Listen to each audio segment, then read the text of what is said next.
good morning and a very warm welcome to you and yours.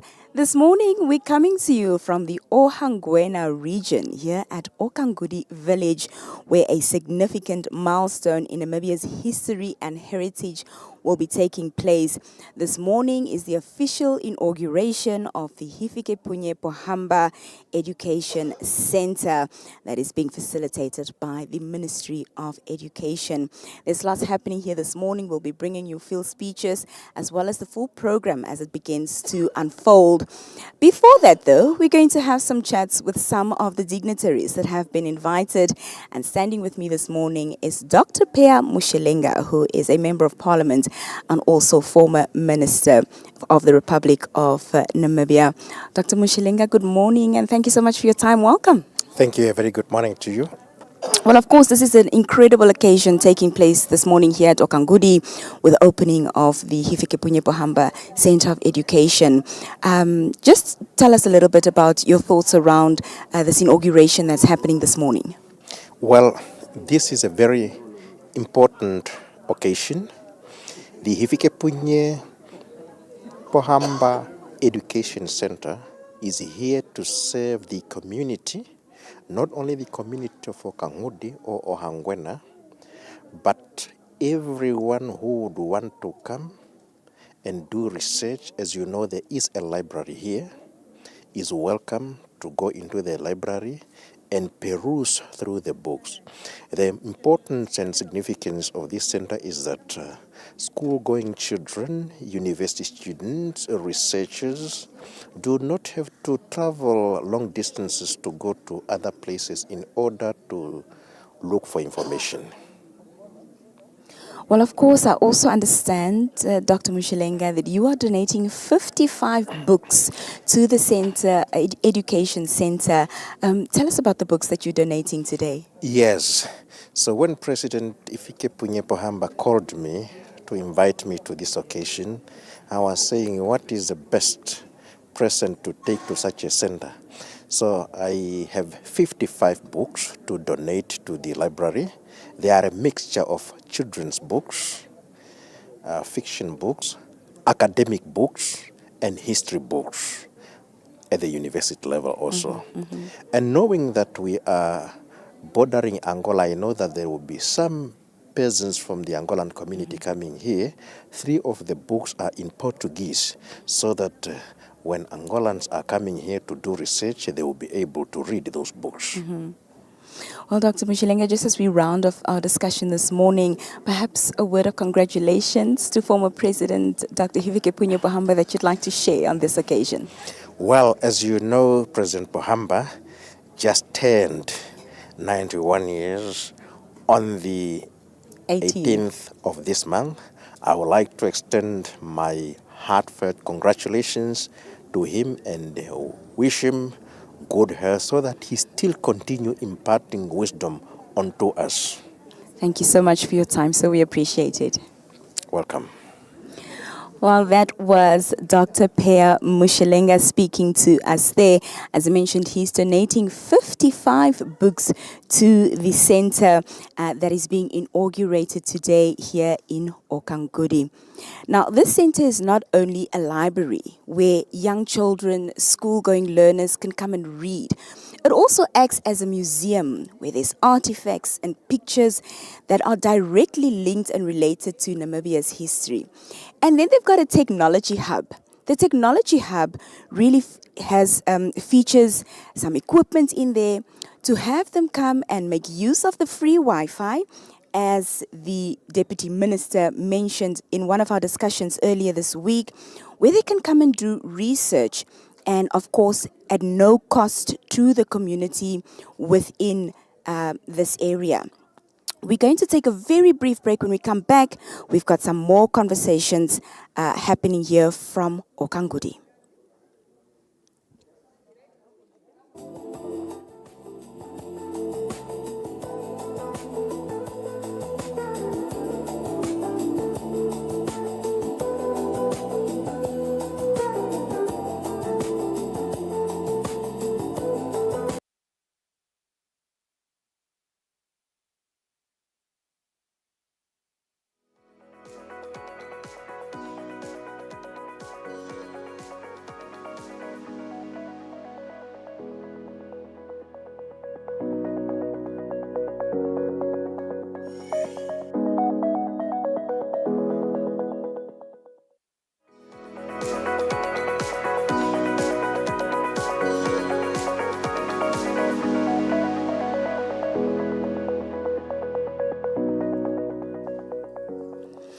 Well, as mentioned, we're going to be bringing you snippets of conversations here from Okanghudi as the official inauguration of the Dr. Hifikepunye Pohamba Centre of Education takes place this morning. Standing with me right now is the former Minister of Information, Communication and Technology, Mr. Joel Kapanda. Good morning and welcome, sir. Good morning, madam. How are you doing this morning? Thank you very much, and yourself? I'm very good, thank you. Well, of course, this is an incredible event that is taking place here this morning with the opening and inauguration of this education center. We've heard, of course, that this center is going to be for young learners within the community to come and get educated. It's also where they can come learn about their heritage and history. So this center is really multi-folded, multi-leveled. Just briefly talk to us about, your thoughts around the center and the significance that it poses to the community, not only of Okanghudi, but Namibia at large. Oh, thank you very much. Indeed, it's a positive development that the former head of state came up with the idea of setting up a center for education that has got a multi-purposes that aimed at educating the local children around here as well as kids from other places. This is indeed a positive step the former head of state has taken to plow back. I think he has used his own resources that he has, accumulated during his working days, and he wants to spend it or invest in the Namibia child in terms of educating the future leaders of our country. I really appreciate this center and the idea of setting it up. What are some of the things, Mr. Kapanda, that the young people are going to come and learn here? I don't know if you've had a glimpse inside of the center to see the pictures and the books that are available. What is it that they can come and learn here at the center? Unfortunately, I've never been inside the You've tent not in to there have yet? a glimpse of what is really happening, what Yeah. is a display on the placard inside the center. But I think whatever, the kids will be imparted in terms of maybe technology and new things, which is valuable for the development of not of their own minds, also development of the community Yeah. and the Namibian nation at large. Yeah. I think it's a positive thing, and I appreciate it. Well, it's really an exciting day today with the inauguration of the center for the young people within this community, and even those perhaps that will be traveling from far just to come and have a glimpse at the center. Why should they make it a point to make use of the Hifikepunye Pohamba Centre of Education? Well, I think it's indeed a good thing, because I think the center will be publicized, and so that many kids in Namibia will get to know about this center, so that they might have interest of visiting it, and through that visit they will be able to learn more what is going to be imparted in this particular center. Well, Mr. Kapanda, thank you so much for your time this morning, and thank you for joining us for a brief conversation. My pleasure. Thank you. Thank you. Well, that was Mr. Joel Kapanda, former Minister of Information, Communication and Technology, just sharing his sentiments as well around what's happening here today at Okanghudi. We've got more conversations. Give us 2 minutes. We'll be right back.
Welcome back. The proceedings, well, official and formal proceedings here at Okanghudi will be starting shortly.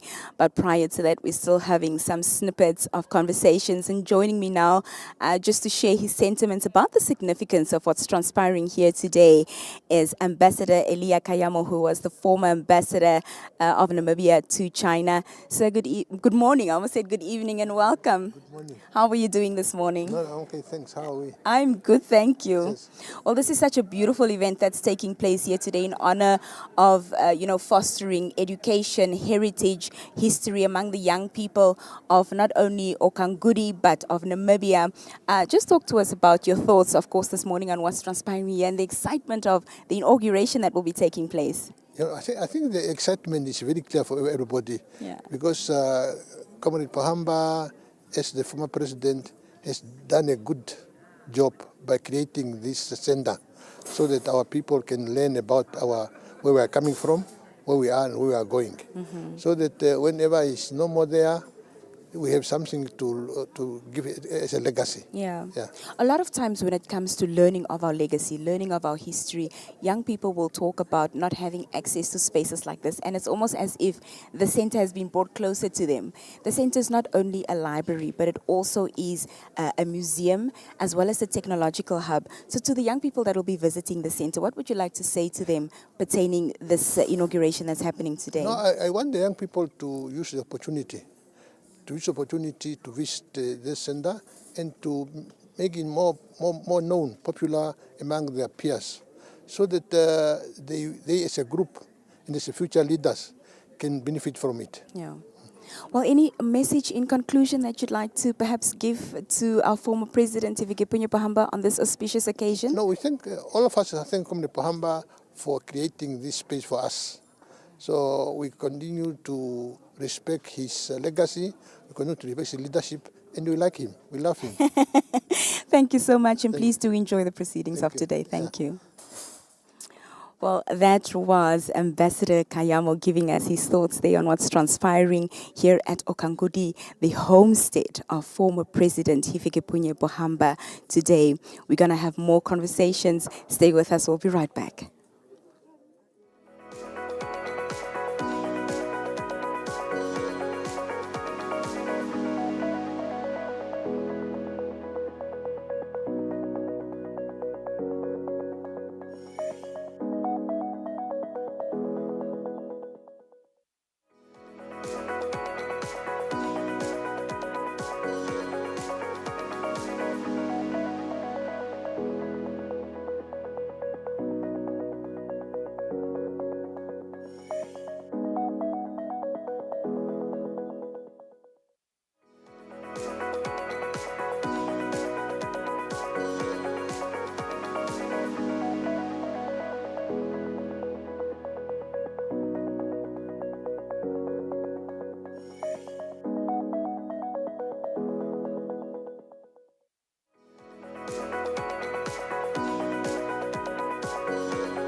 The inauguration that's taking place this morning here in the Ohangwena region at the Okanghudi homestead, which is the home to the former president, Dr. Hifikepunye Pohamba, is being facilitated by MESAC. Now, they are playing an important role. Of course, it makes perfect sense as what they champion is education, innovation, and culture. And to talk to us a little bit about this partnership and why it was important to honor our former president in this manner is Mr. Armas Kashimbi, who is the Deputy Director for Lifelong Learning, Youth Sports and Culture under the Directorate of Education here in the Ohangwena region. So good morning and welcome. Morning, good morning. Thank you so much for taking time out to quickly speak to us. Thank you. Well, we've heard the sentiments of former ambassadors, former ministers speaking to us this morning on the importance of the centre that's been opened here today. But perhaps from the ministry's perspective, talk to us about why it was important to be involved in this centre and also honour former President Hifikepunye Pohamba with the centre. Thank you very much for the question. So it was very, very important for us as a Ministry of Education to work together with our former president because this center is very beneficial to the communities. So because the community is going to have an opportunity to access, educational learning resources. Mm-hmm. So for example, in this community, we have a number of schools. We have also a number of youth. So all these groups, so they are going to benefit from the initiative that was initiated. Yeah. I was, of course, inside the centre. I've seen what the centre is comprised of, but our viewers have not been in there yet. We're going to give them a glimpse a little bit later on. But Mr. Kashimbi, perhaps you can tell us what the centre comprises of. And it's really three-part if you look at it. Why have you selected, for it to be a library as well as a museum as well as a tech hub, I would say? Number one, so in terms of a library, we all know that a library, provide access to free information. So we are talking about computers. So community members, be it learners, be it youth, be it adults, they will have an access to information. And we all know that information is what is moving the world, nowadays, whether it is teaching and learning, whether it is economy, whether it is youth empowerment. So that is one of the reasons. The other reason is also to preserve. So the Ministry of Education has got also the mandate of preserving, our heritage. So, putting together all these elements, so it is going to to help, the community not only to preserve, but also to have access to educational, resources. Yeah. What kind of books are in the centre? I saw a couple, but what kind of books are there? Because there's quite a lot. With that one, I will leave it to Minister of Education Head Office because they are the ones that were really, designing the whole project. Okay. Yeah, because I'm at the regional level. Yeah. All right. Yeah, no problem. I saw some school-going children here. We know it's school holiday, but I see they've made an effort to be here today. What message would you like to tell to the school children, the learners that will be making use and benefiting from the centre? Yeah, for the learners that are here, so I'm only having words of encouragement so that they can make use of this, opportunity that has been given to them in the communities. So, because, like, for example, at schools, so we have small libraries, but this one will be equipped with more resources. So they need to really to come to the center and make use of the resources. Well, thank you so much for your time and Welcome. Thank you for speaking to us. We appreciate it. Good to speak to you. Thank you so much. Well, there you have it. That's the update that we have for you this morning and thus far as we wait for the official program to start here at Okanghudi Village. The inside of the centre, we're going to be giving you a glimpse a bit later on when the cutting of the ribbon actually happens, and that will be done by Dr. Sanet Steenkamp, who is the Minister of MESAC, as well as Mr. Ben Amadila, who we all know is a veteran of the liberation struggle of this country. They'll be doing that jointly, and we will give you a glimpse of what's happening inside. I can tell you what I did see earlier in terms of the books that are there, and it ranges from all ages. It's not only for for, tertiary education, but it's for school learners. There's even a kiddies corner where the little ones can come and, get their early learning and ECD involvement from the center as well. And I also saw some very beautifully displayed biographies of some of Namibia's most popular ones that will also be available at the center or in the center for the young people within this region and the community to come and have a look at. We'll be doing a tour exclusively and we'll be taking you on that tour with us. We're coming to you live this morning from the Ohangwena region here at the Okanghudi homestead, the home of former President Dr. Hifikepunye Pohamba.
Well, a very good morning to all our viewers. We are coming to you live from Okanghudi village here in the Ohangwena region, where a significant milestone in Namibia's education, history and heritage is taking place, and that's of course the official inauguration of the Hifikepunye Pohamba Centre of Education. My name is Ndapewa Ambambi and I will be your commentator for this event. Now, named after Namibia's second president, His Excellency Dr. Hifikepunye Pohamba, the center represents an important investment in the preservation of a transmission of knowledge, history and heritage for the generations to come. The center has been conceived as a space for learning, research, and information sharing and reflection, where historic, that is, of course, artifacts are there. As you can see on your screens right now, those are some of the visuals from the center that will be inaugurated today. But beyond being a physical structure, the center also seeks to create a lasting connection between Namibia's past, its present, and its future, ensuring that important aspects of the country's history and national heritage are preserved and made accessible to generations yet to come. Today's inauguration, therefore, marks more than the opening of a building. It is the establishment of a place where knowledge can be preserved, history can be understood, and future generations can learn from the experience that shaped our nation. And just to take our viewers through the program as to what we can look forward to today, earlier on, we did see the arrival of some of the community members and also some of the school kids from the Ohangwena region. We saw the arrival of Cuban ambassador to Namibia, Sergio Vigoa de la Uz, Ambassador Elia Kayamo, who spoke to Nina earlier, and also former governor of the Ohangwena region, Sebastian De Tunga. On your screens there, we do see the statue that is of the father of President Hifikepunye Pohamba. And we also saw the arrival of the Minister of Education, Innovation, Youth, Sports, Arts and Culture, Sanet Steenkamp, and also her Deputy Minister, Dino Balotti. Now, we also saw the arrival of Lucas Moha, who is the chairperson of the National Council of Namibia. We are waiting, of course, for the arrival of His Excellency, Dr. Hifikepunye Pohamba, second president of the Republic of Namibia, and also the arrival of some of the members of the diplomatic corps. When we start with the program, the Namibian and the AU anthems will start. Then we will have an opening prayer. The welcoming remarks will be done by the chairperson and representative of the Pohamba Center, that is Franz Kauseb. The remarks will also be made by Ben Amathila later on in the program. And as you can see on the screens there, that is, of course, two ambassadors meeting as we are about to inaugurate the center today. We'll have a cultural performance also during the show, and remarks by Tulongeni Pohamba will be done on behalf of the Dr. Hifikepunye Pohamba, on behalf of the president himself, and we'll have another school performance. And the keynote address will be done by the guest of honor, Dr. Sanet Steenkamp, who's the Minister of Education, Innovation, Youth, Sports, Arts, and Culture. As you see on your screens, the arrival of many dignitaries. The vote of thanks is expected to be done by Kadiva Hamutumwa, Region Governor of the Ohangwena region, and of course closing off with the AU and the Namibian anthem. And we will bring you that tour of the Pohamba Education Centre, and the guests and the dignitaries are expected to depart after that. We're still coming to you live from the Ohangwena region, and Nina Katangana is on standby to bring us more interviews.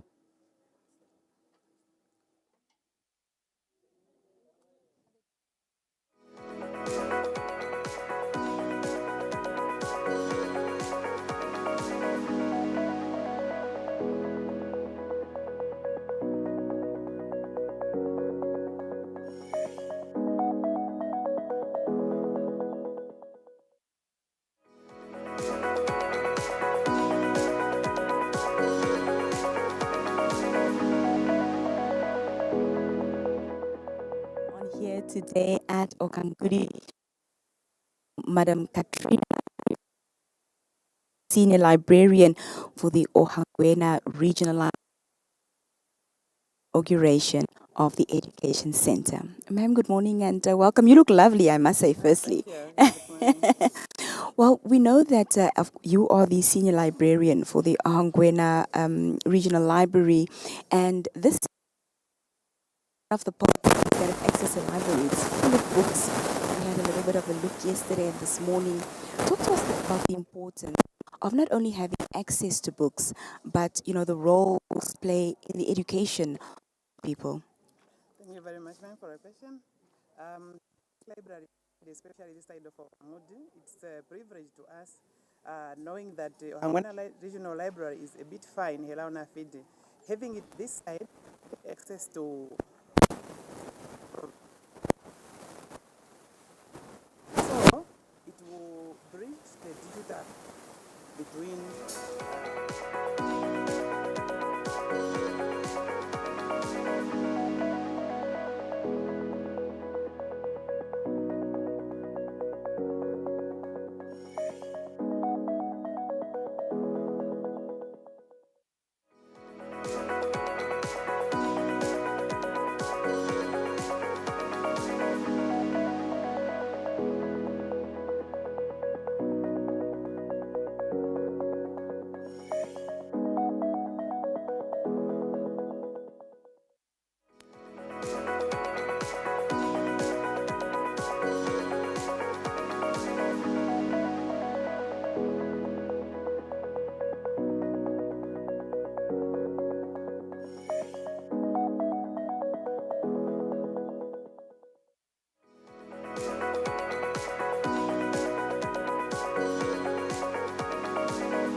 We apologize for that technical hiccup. I'm still standing with Madam Katrina, who is a senior librarian for the Ohangwena Regional Library, speaking to us this morning. You mentioned, Madam Katrina, that the next library is quite far from here. So this is bringing really the information and the facilities closer to the learners of Okanghudi, so that they don't have to travel so far to have, be able to read a book, to simply just read a book. And I also asked you the importance of having access to books and the role that books play in, the education of young people. Thank you very much. Getting access to extra book from the library is a privilege because now the learner will be able to do their research and get extra information rather than just depending on the curriculum books that are prescribed at schools. So having it here is a really very, very, very big privilege for them, and they will enjoy and they will contribute to the development of the country. Madam Katrina, thank you so much for your time. Thank you for conversing with me. Thank you very much. Well, that was Madam Katrina Kamukatange, Senior Librarian for the Ohangwena Regional Library. We're also going to be speaking to the Chief Librarian, that is Aleta Dunn. She is going to talk to us about the types of books that are stationed or have been placed within the library. If I'm not mistaken, I did see her yesterday busy unpacking, busy making sure that everything is in order for this morning. Madam Dunn, good morning. Good morning. How are you doing? Good, good. Everything is well. Thank you so much. I think I saw you yesterday prepping and planning and putting the books in order. So you must be so relieved that the day has finally arrived. Oh, yes. At least the day has come for us. The type of books that we have provided is more political books. And then we have for teenagers, we have for the little ones, fiction and non-fiction books. For the adults, we have the political books. It's more on the liberation struggle and the pre-colonial era, as well as the post-colonial era. Yes. I also saw some artifacts and pictures that have been hung up this morning. Talk to us a little bit about that. The pictures will be more on the museum side because it is all-in-one library. Yeah. We are calling it a presidential library that includes everything from the heritage side to the education side of the community that we are serving. So the pictures are telling a story, the life of the former president, Hifikepunye Pohamba.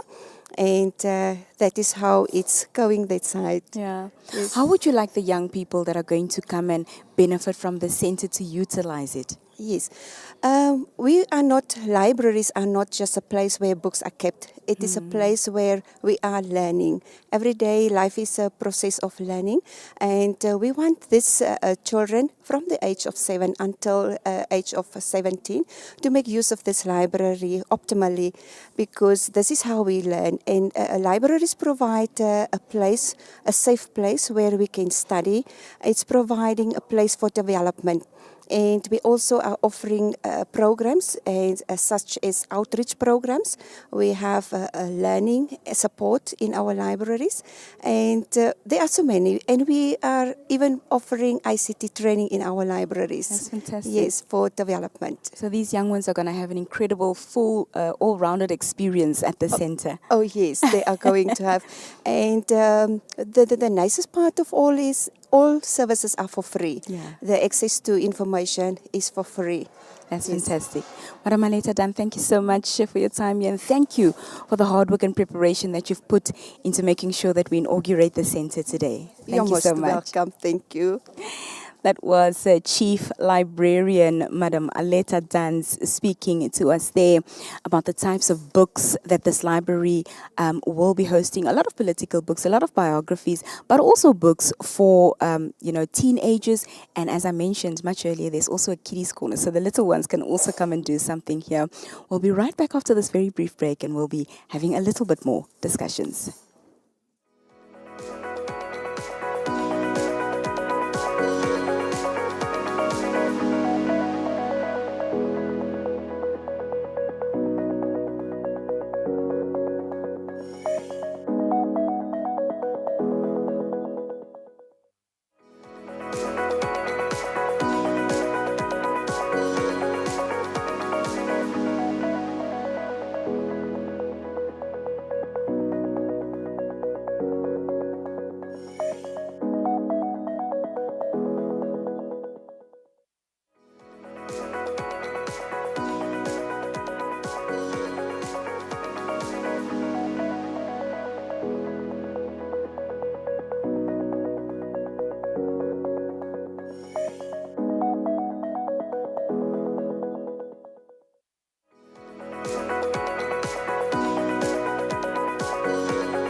Welcome back. Standing with me right now is Mr. Ishmael Mafale, and he is from the National Heritage Council of Namibia. That's also playing a role in the inauguration of the Hifikepunye Pohamba Centre of Education. Mr. Mafale, good morning. Good morning. How are you doing this morning? So far we are good. I'm good, thank you. Thank you.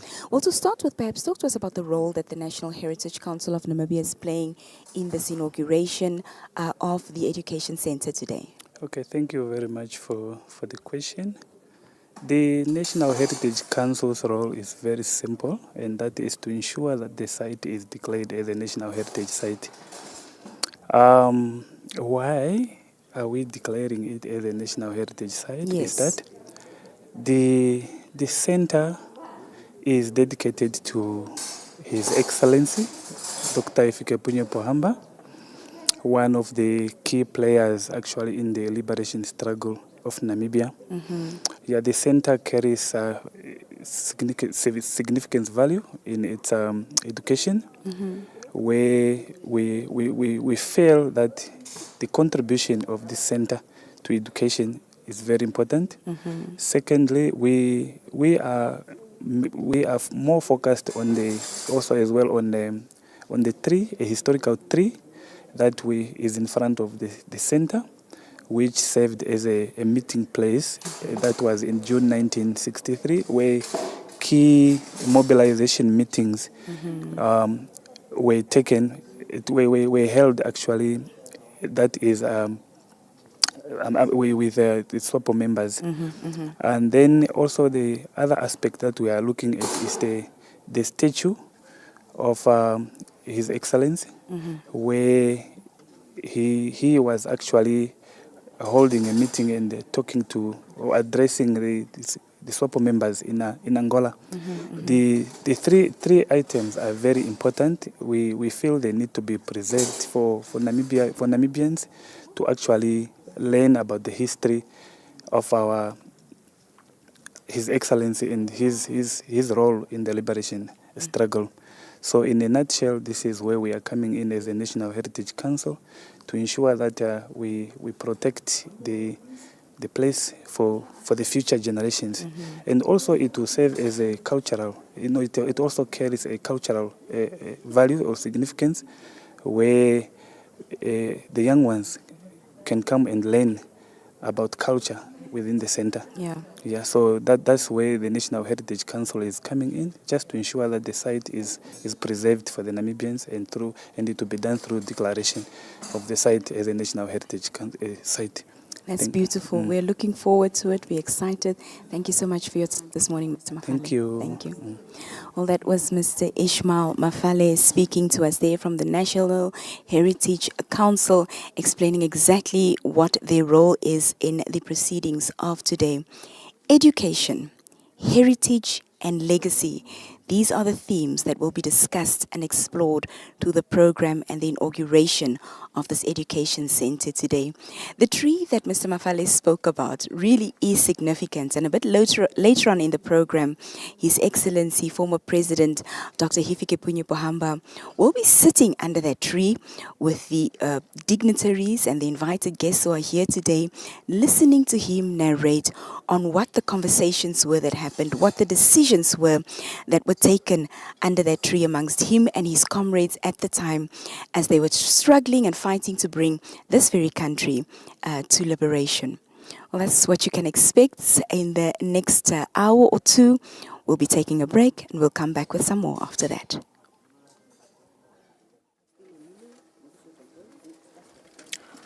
All right, we are seeing a growing number of community members and invited guests arriving here at the homestead of His Excellency Dr. Hifikepunye Pohamba in Okanghudi village.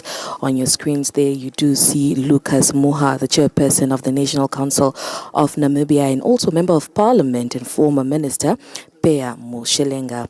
There definitely is a strong sense of anticipation among those gathered, with community members, government officials, traditional leaders, and other invited guests coming together for this significant occasion.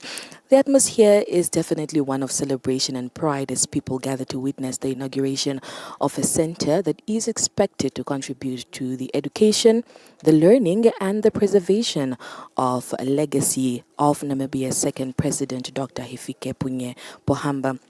As more guests continue to arrive, all eyes are now on the program ahead, which culminate into the official unveiling and inauguration of the Education Center.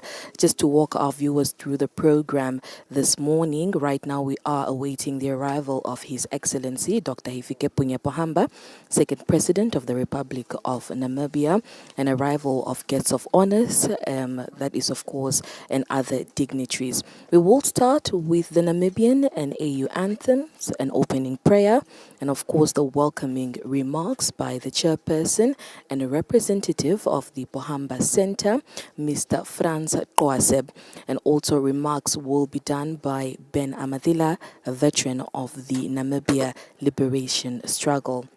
We will also be seeing a cultural performance during the program.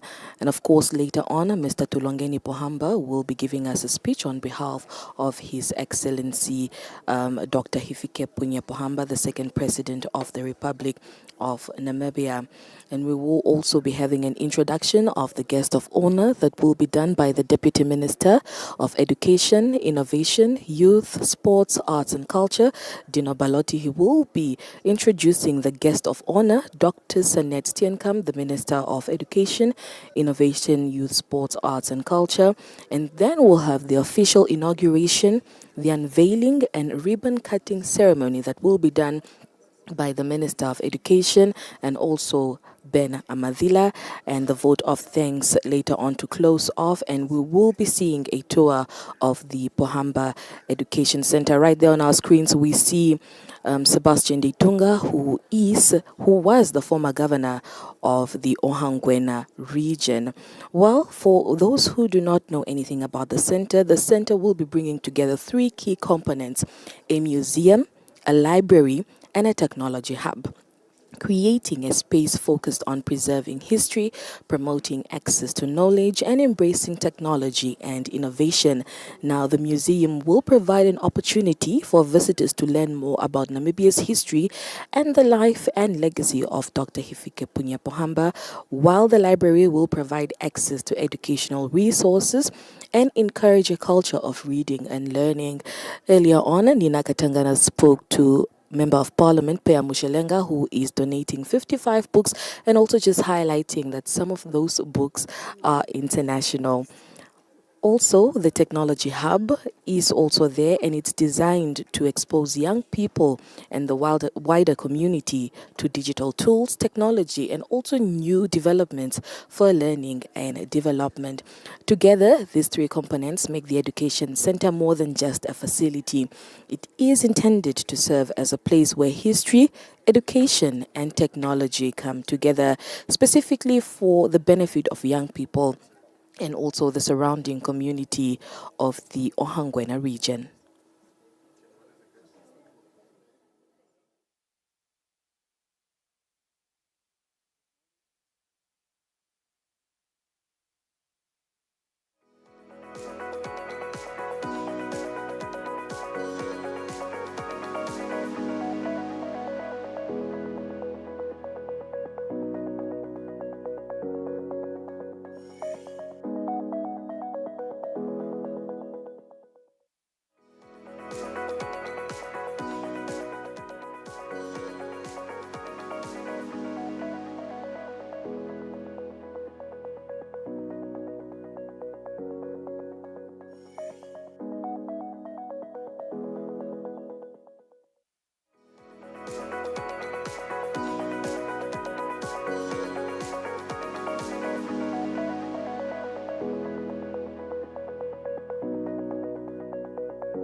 We are still here in Ohangwena Region, coming to you from Okanghudi, waiting for the man of the hour to arrive. Today, the Hifikepunye Pohamba Centre of Education will be inaugurated. As well as we heard from the National Heritage Council of Namibia, there are some statues here that have been on the premises, I think, since it has been built, that are officially going to be recognized as heritage sites as well. But at this juncture, I'm joined by Dr. David Namwandi, who is the former Minister of Education, Arts and Culture. Well, back then it was Education, Arts and Culture, and he's also the founder of the International University of Management. Dr. Namwandi, good morning. Good morning. How are you doing this morning? We're fine. We're excited. Are you excited? Very excited. I think, Dr. Namwandi, if there's anybody who can talk to us about the importance of education and what this education center means, it's you. So what are your thoughts around the inauguration of this Hifikepunye Pohamba Education Centre being unveiled here at Okanghudi for the young people within the Ohangwena region? As a nation, we need to work, dream, and sleep education. Because education is the key. No nation develops without education. That's why when you look at the budget of our nation, the biggest budget, the biggest portion is given to education. It's because we want to be masters of our own destiny. Therefore, Ohangwena, they must be very excited. There's a center which is going to be inaugurated today to talk about education. Because without education, we are nothing. That is so As true. a result, you find that when the Namibian government, since 1990, they have they've emphasized that we must strengthen our education system. Not only education for the sake of it, but quality and sound education. That is what makes Namibia to move forward. Yeah. Dr. Namwandi, this education center is also a museum of sorts. There are artifacts here, there are pictures here that relate to the history of Namibia. And when we say education, it's much broader than just mainstream education, reading a book as a university learner or as a high school learning, being educated. There's also a portion of the center which speaks to the history and the heritage of this country. Why is it also important for the young people to know about where we come from, Dr. Namwandi? A nation which does not know its background is doomed. It's therefore important to make sure that we write our own education, our own history. We tell our people the truth, the whole truth and nothing else but the truth about the history and the background of where we are coming from as a nation. Therefore, it's important to have that type of section in this education center so that at least our people can know where we are coming from and where we are going. Yeah. We are honoring the legacy of Dr. Hifikepunye Pohamba today as well, former president, second president of the Republic of Namibia. As somebody who has known him for many years, and you mentioned the importance of knowing our history, which directly speaks to our heritage, what is it that a message you'd like to leave with the young people about the man who is being honored today and his legacy? Pohamba is a giant, a gentle giant, a man who cares about Namibia, a man who cares the country at heart. I was very happy to be associated with his government. I was very happy to be appointed by him first as a Deputy Minister of Education, later as a Minister of Education. I will remain forever grateful for the opportunity he gave me to build and to help and to lead this nation in that section, a sector of education. So Pohamba is a man who needs to be celebrated. Yeah, I couldn't agree more. Doctor, thank you so much for your time. Thank you for speaking with us. And please do enjoy the proceedings of today. Welcome. Thank you. And thank you very much. Well, that was Dr. David Namwandi speaking to us there about the importance of education and what the center will represent for the people, the young people of this region. We keep reiterating it's for the young people of this region, but really it's for the community of the Ohangwena region to make full use and take full advantage of this education center that that is being inaugurated today. It also acts as an ICT hub. So if there's research that needs to be done, if there's something that is on the internet that the individuals or the community members need to find out, they can come to the center. They don't have to travel far distances. And as we heard earlier, this facility is being made available to the communities within this region at absolutely no cost. We'll be bringing you more conversations as time allows, but for now, just please to enjoy the sights and sounds. The seats are filling up fast, and the program will be starting shortly.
Good afternoon.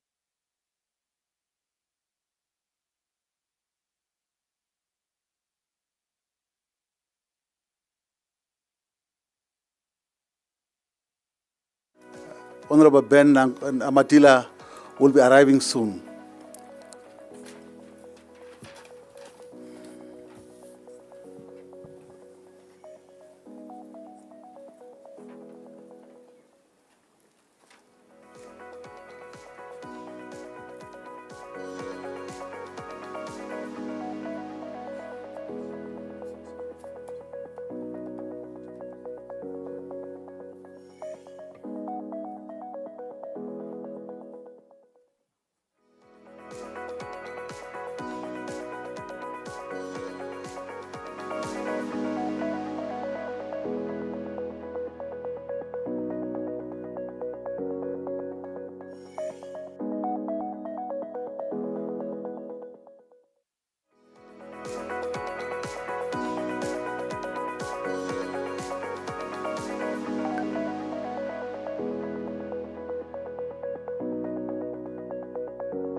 Joining me right now are two learners from within this area, from the Ohangwena region, from the Omunama Combined School. They are going to be the ones that are going to be benefiting from a center such as this. Good morning and welcome. How are you? You good? Well, to start with, introduce yourself. You are the head girl of Omunama Combined School. What is your name? Hifikepunye from Ondobe Combined School. And you, young man, please introduce yourself. Wilson Isaac from Fantastic. Ondobe. Well, you obviously know what you are here for today. The inauguration of this education center. It's very exciting. What are you most looking forward to experience at the center? So I just want to tell you how I felt about that center. That center will help us to learn, to find more information, like especially grade 10s and grade 11s. they do research. They come here, finds more information from internet or from books. And we really appreciate His Excellency Dr. Hifikepunye Pohamba for providing us that educational center. Thank you so much. Young man who is also the head boy of Ondobe Combined School. Are you excited about what's happening here today? What are you most looking forward to with the center? Like the head girl have said that it improves the learner skills. Yeah. Like for example, like the grade 10s, the grade 11s, like she said, that it will improve the learners. Not only the learners, even the students. Every learner, he will come here and then they will find informations. Yeah. They will find more or come to here, and then any lesson that they want, they cannot, even difficulties. Yeah. In terms of in the period, the example, when they're in the periods, when the teacher is listening, so it becomes more difficult for the learner. So either for us to communicate. So yeah, I'm very thankful for that. And we are excited on behalf of these young people who will be experiencing and benefiting from the center. The official program is going to start now. The guest of honor, the man of the hour that we are honoring today, Dr. Hifikepunye Pohamba, former president of Namibia, has arrived.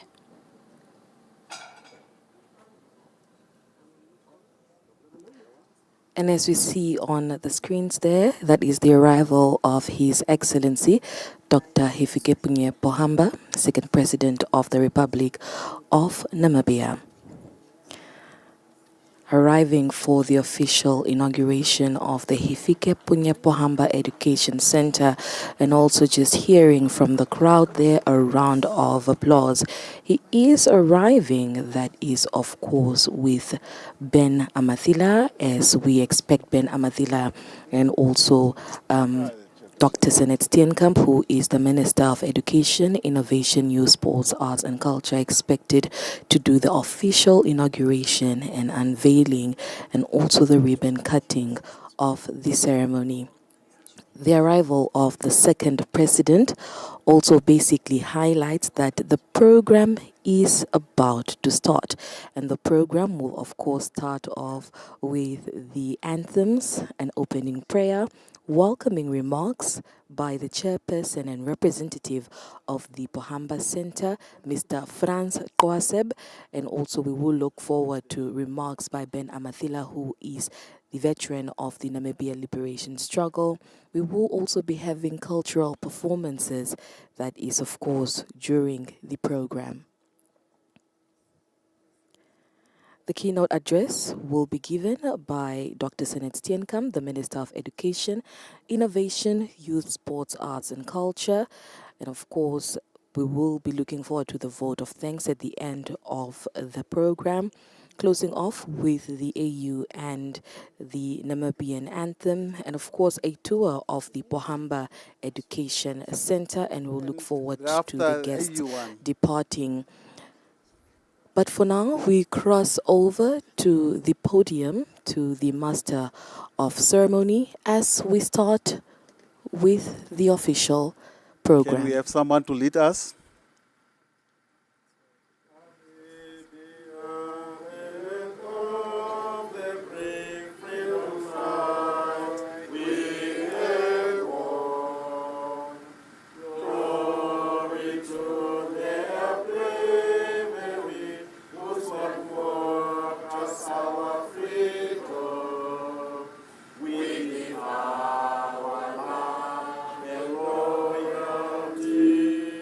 To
Thank you. We might be seated.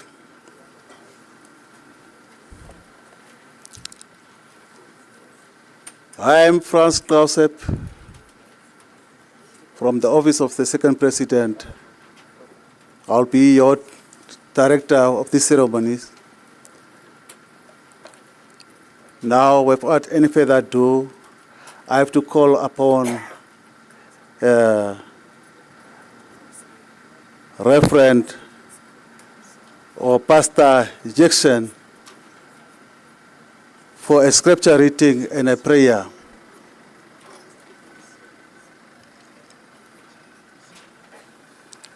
Pastor, the floor is yours. You may come forth. Pastor Jackson.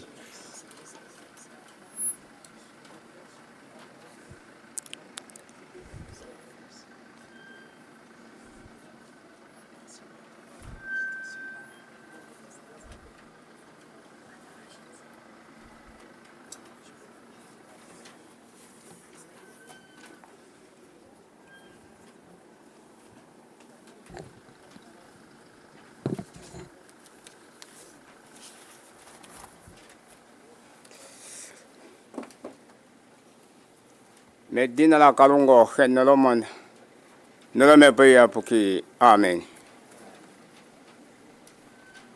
Tete nantamble pomhitei ndei pewa nandei line kelelma. Leti vali andiwete pe fala mwambo penende edina mi kaela kailoloka. Ai ame ne mi kaela kailoloka ande ame Jackson si keni yang yepa. Na mondo ko ngoriongo. Ongere ka yang ngorio ya tumbuwapo.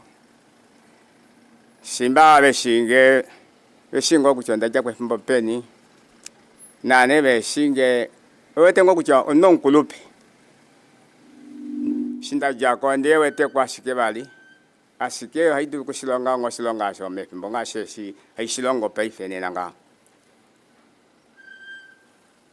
ndala okuimba shike belishe diri mbali membo le teri la anglikana imbule felo milongo hetatu no nanatu.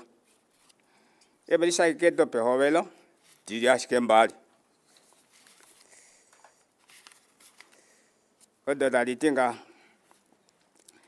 Pa fao yelele weya kalunga natu indile yene tu amenene na Maishe hatu ningine Amitima no maloko Amenake andosho Womeso etu alola No mati mwasi shongao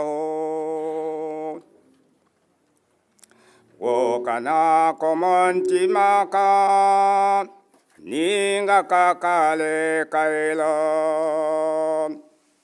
Ye mwenyo de to ya pula di kale di okinawa Omitima no malako amena kando sho Omeso etu alola no mati masi shongao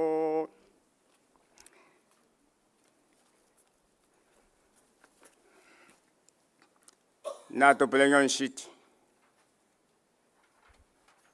Kalunga ke tonyo ke no yapoki. Kalunga ke mudda kwa itame ulo na pedu. Nato kupandulile fikweli. Mwawe sawa fika na vina fika. Kwa iwe no kufika. Nato we idila konje no tela telela. Ile o tulipa mwena opamepo. Kala no kwa lela. Kalunga ke fin longhenda kalunga ko hole. Tukupandule. Talo hole no mbili no dafano. Mosibilo eshi. Shondokotola Lukasa Hifikepunye ya Pohamba. Ompangeli ontiwali wanamibia. Tekwindilanga medina lomkulili weti Yesus Kristus sa. Amen. Ndala kulesa unjo washona shona. me presto la Yohanesa, os capitões titano. Da vai que kulesamo joba dini ningo. Tadi tinga. Itavela tadi findi onyonyo sipalange da stinga. Pese to ha itavele kucha. Yesus sa Kristus.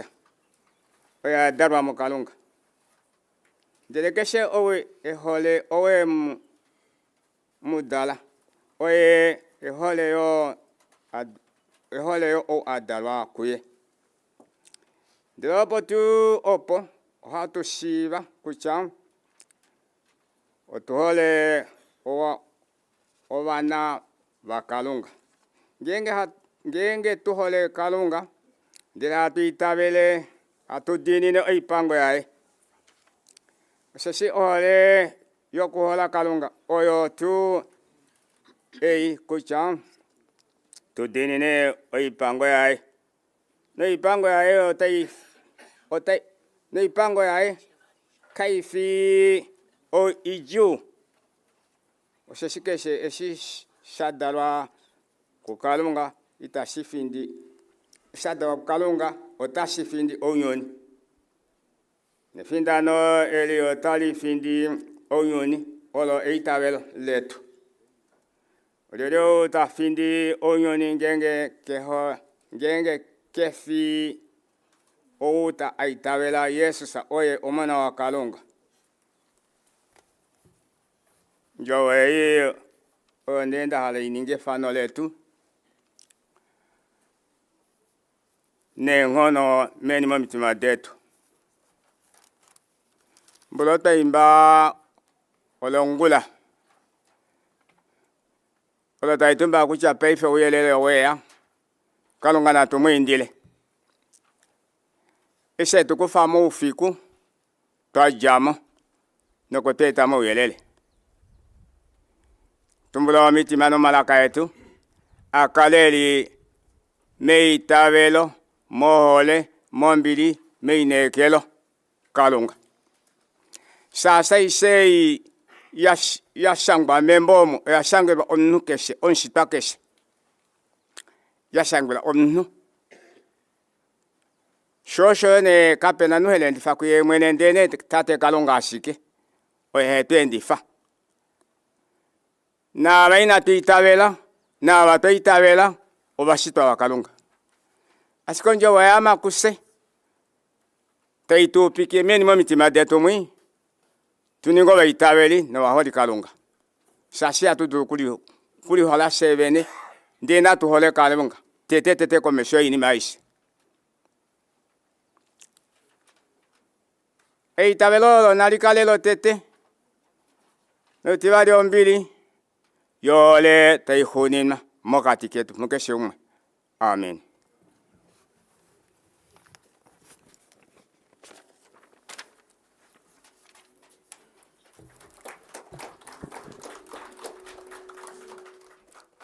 Thank you for the prayer, Pastor Jackson.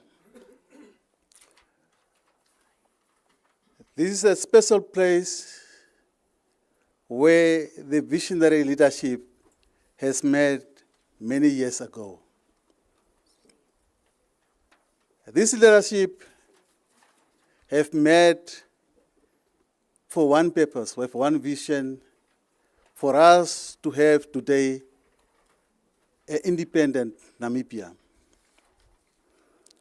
Without any further ado, I would like to recognize His Excellency Hifikepunye Pohamba, the host, and Honorable Ben Amatila, who is a guest of honor. I also recognize the chairperson of National Council, Honorable Lucas Muha, and our own Minister of Education, Dr. Steenkamp, and Deputy Minister Paloti on the big table, as well as the chairperson of the Ohangwena Regional Council.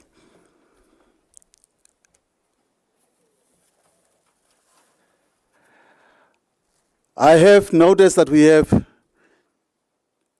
different dignitaries among ourselves. Honorable Billy Maningange, former governor.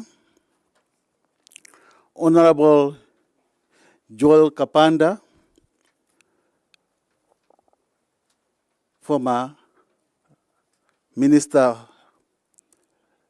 I have also Honorable Pashukoni Shombo, Honorable Dr. Pea Mushilenga, Honorable Helmut Angula,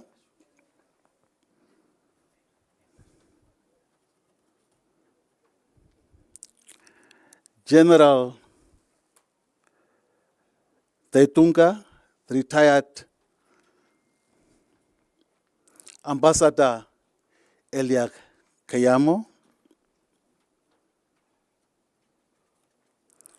We have among the training institutions Mr. Fundula Eric, CEO of National Training Authority. We have also Honorable David Namwandi of International University of Management. We have Professor Fernand Gideon of Namibia University of Science and Technology. Among us, we have our friends that stood with us during the struggle. We have a representative from the People's Republic of China. We have also Ambassador Sergio de la Cruz from the People's Republic of Cuba.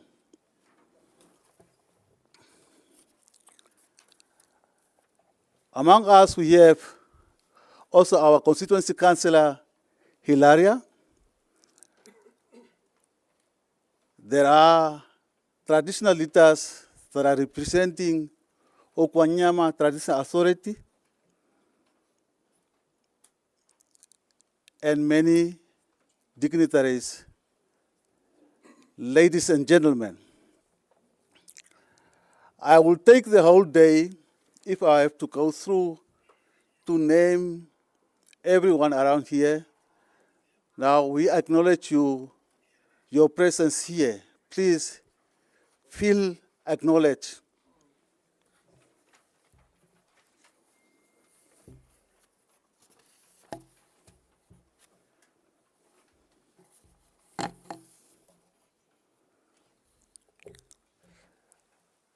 Very good morning once again. It is a distinct honor and a privilege for me to welcome you all to Okanghudi village for the official inauguration of the Hifikepunye Education Centre.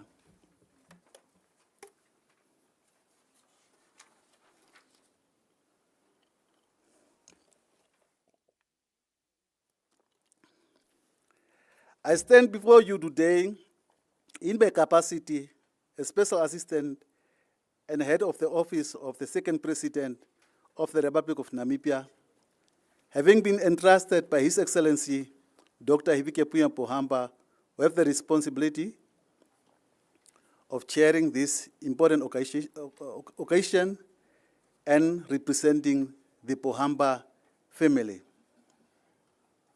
On behalf of His Excellency Dr. Pohamba and the Pohamba family, I extend our sincere appreciation to each of you for honoring this occasion with your presence.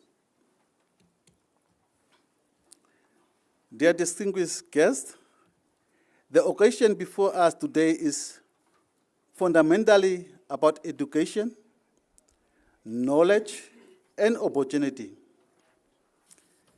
The Hifikepunye Pohamba Education Centre has been conceived as a place where knowledge can be made accessible to learners, students, the researchers, and the wider community. It is important. Its importance must therefore not be measured merely by the building that we will see soon. Its true value will be determined by the knowledge acquired within it, the research undertaken through it, the young minds inspired by it, and the opportunities it creates for this rural community and beyond. The center is indeed to provide an enduring space for learning, research, information sharing, and reflection, and to make valuable historical records and educational resources accessible to present and future generations. We particularly recognize the government's commitment towards free education and expanded access to educational opportunities for Namibian children. As chairperson of today's proceedings, and on behalf of His Excellency Dr. Hifikepunye Pohamba and the Pohamba family, I welcome you once again to this important occasion.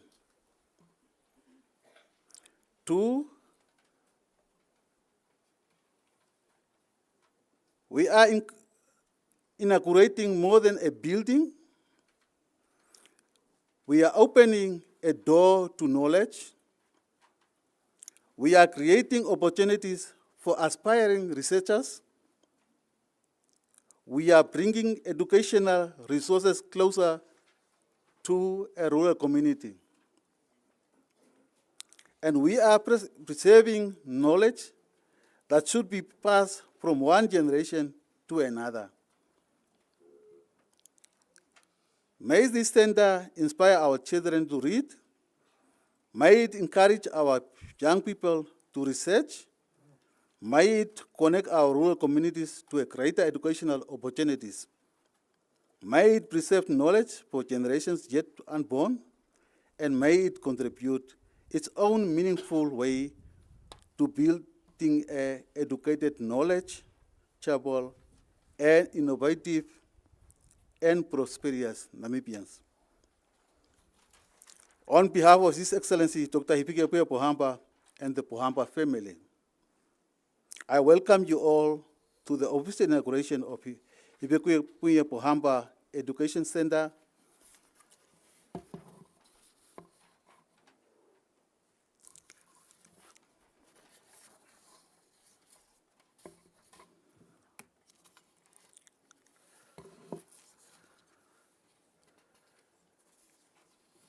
Yes,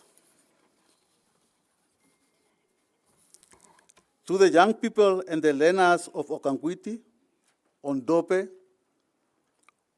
Ohangwena Region, and Namibia more proudly, this center is for you.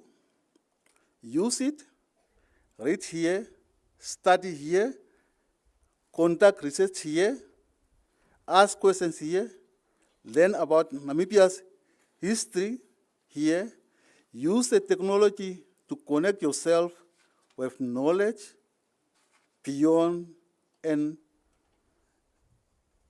the boundaries of this village.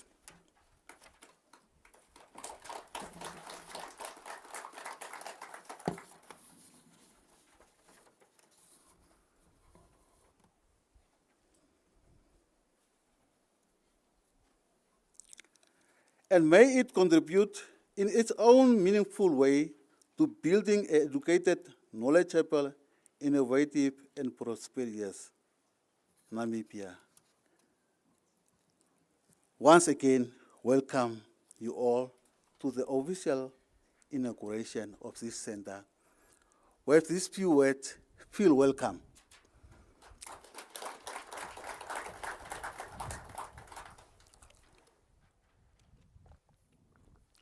This is our day, and without any further ado, I will now call upon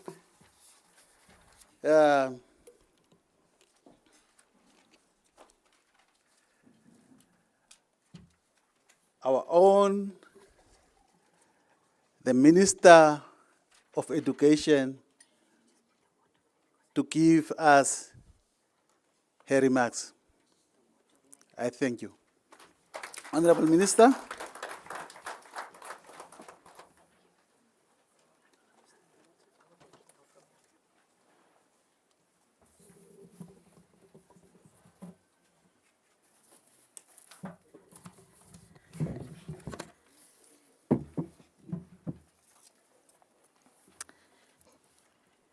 It's still morning. Director of Ceremonies, thank you very much for guiding us through the program. Your Excellency, Dr. Hifikepunye Pohamba, the former President of the Republic of Namibia. Honorable Dino Balotti, Deputy Minister of Education, Innovation, Youth, Sports, Arts and Culture. Our esteemed Honorable Ben Amadila, veteran of the Namibian liberation struggle.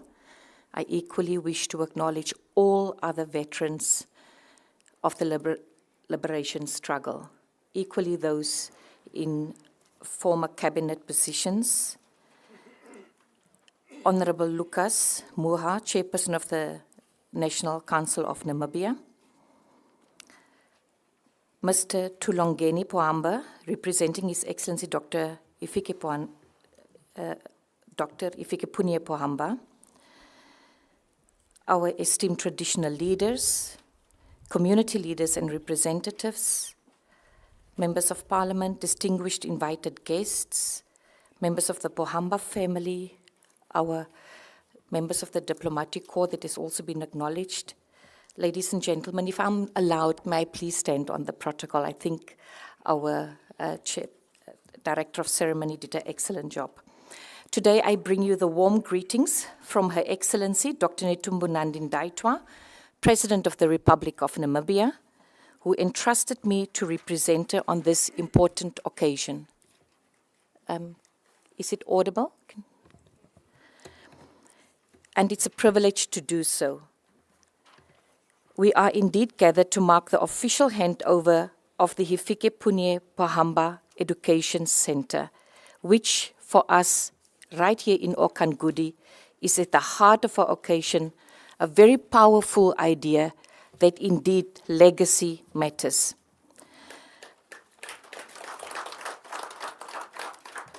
The progress of a nation is measured also by what it remembers, what it preserves, and what it passes on. And this center gives tangible expression to that principle. It brings together development, knowledge, heritage, community upliftment, and it creates a space where memory can be preserved, where learning can take place, and where different generations can encounter one another. For this reason, this occasion now have a responsibility to prepare the generation that will follow. I wish to encourage our youth that this is a center that His Excellency has put up especially for the youth, being a key part, but also for researchers. So we encourage you to engage with the archives. We encourage you to speak to your elders, your parents, your grandparents, to discover the untold stories and to tell these stories. Visit the places such as the center engage the museum, the cultural institutions, archives and historic sites. We wish not to see that the youth become strangers to the history and the story of your own country. We live in a world where information moves across borders in seconds, and that's with the technology. But there's nothing that can be captured so well than the voice and the story of an elder, of a veteran, of someone who wants to say what they have experienced. Some of these information that cross the borders in seconds will be accurate, and some will also be inaccurate. Some will reflect perspectives different from our own. The answer is not to fear different perspectives. The answer is to develop a generation that is knowledgeable enough, confident enough, and critical enough to examine information carefully and distinguish evidence from misinformation.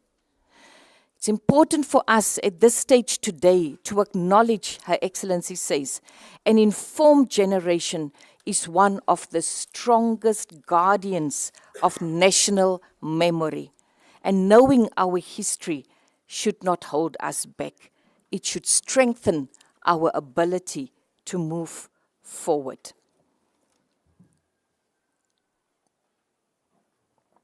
Director of Ceremonies, heritage lives in many forms. It is found in our languages and traditions, our music, our literature, our art and storytelling, our landscape and our historic places that is so unique to Namibia. But it also lives in the memories of the communities. If I look at who is here, we have learners, we have veterans of the liberation struggle, we have members of parliament, members of the diplomatic corps, we have historians in the front row and at the high table, people who served this country in different capacities. Please, these stories should not remain kept. Knowledge should be shared, and we encourage our youth to ensure that they not only interview and speak to our elders, but that they also adequately represent the Namibian stories in formal historical records. Our cultural practitioners and creative industries indeed have an important role to play in this regard. I also wish to acknowledge Your Excellency, President Pohamba, that the timing of today's gathering is particularly meaningful. We are in the month of August, where Namibia honors the heroes and the heroines of our liberation struggle, which reminds us that the connection between the past and the future is indeed a reality. We honor those who come before us because of their sacrifices, which have created today the conditions in which we live. But also remembrance must be led to responsibility. The best tribute to those who sacrificed for Namibia is to strengthen the country that they have entrusted to us. That means that we must protect our democracy. We must strengthen national unity, educate our children, and create opportunities for our young people, preserving our heritage and building a Namibia in which every generation feels that they have an opportunity to contribute.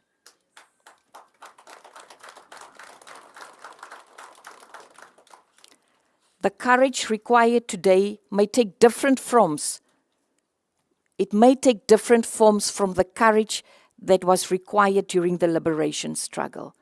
It is the courage to educate, to make meaningful impact in the classrooms, beyond the lecture rooms, the courage to innovate, but also the courage to serve and to confront our challenges honestly, and the courage to place the national interest above personal interest. That is how we carry the legacy forward. Your Excellency, President Pohamba, today this center carries your name. It's a deeper significance. However, in terms that it will be determined by the lives it touches and the knowledge it preserves.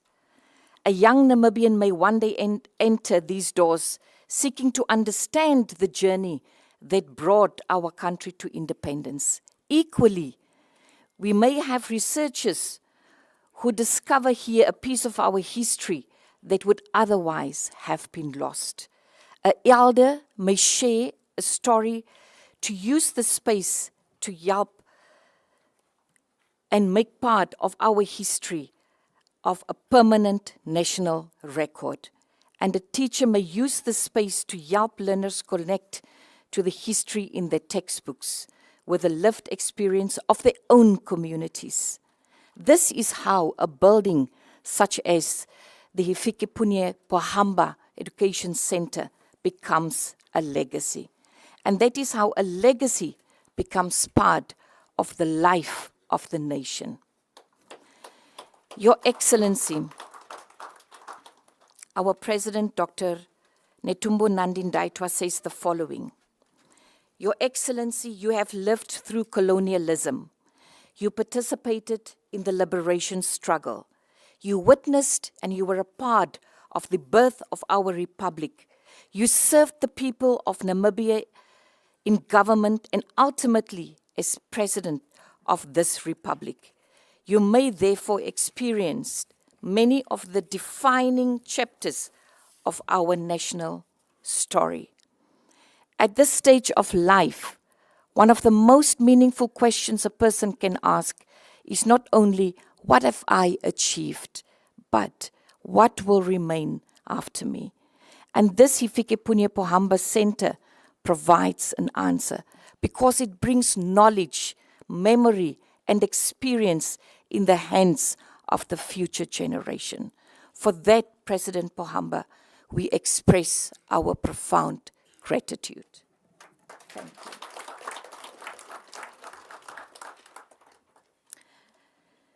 Your Excellency, on behalf of Her Excellency Dr. Netumbo Nandi-Ndaitwah, President of the Republic of Namibia, and on behalf of the government and the people of Namibia, I convey our sincere appreciation for this contribution to our national heritage. The President extends the warmest congratulations to you and appreciation for your continued contribution to the love of our nation.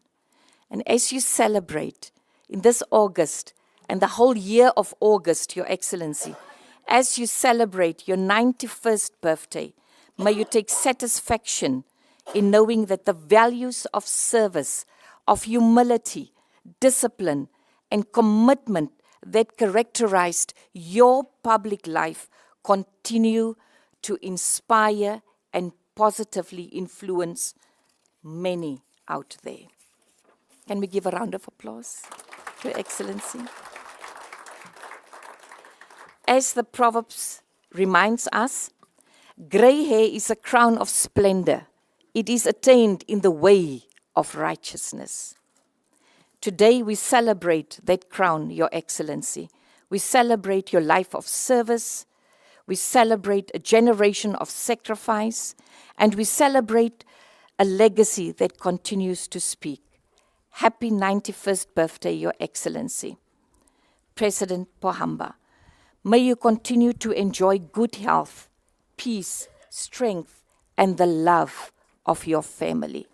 And may the years ahead bring you the satisfaction of seeing the generations you have helped prepare to take Namibia forward.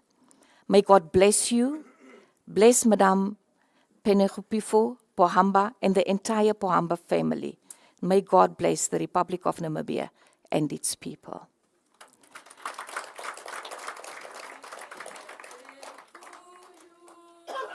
Happy birthday to you. Happy birthday, dear, happy birthday. Happy birthday to you. Thank you. Now.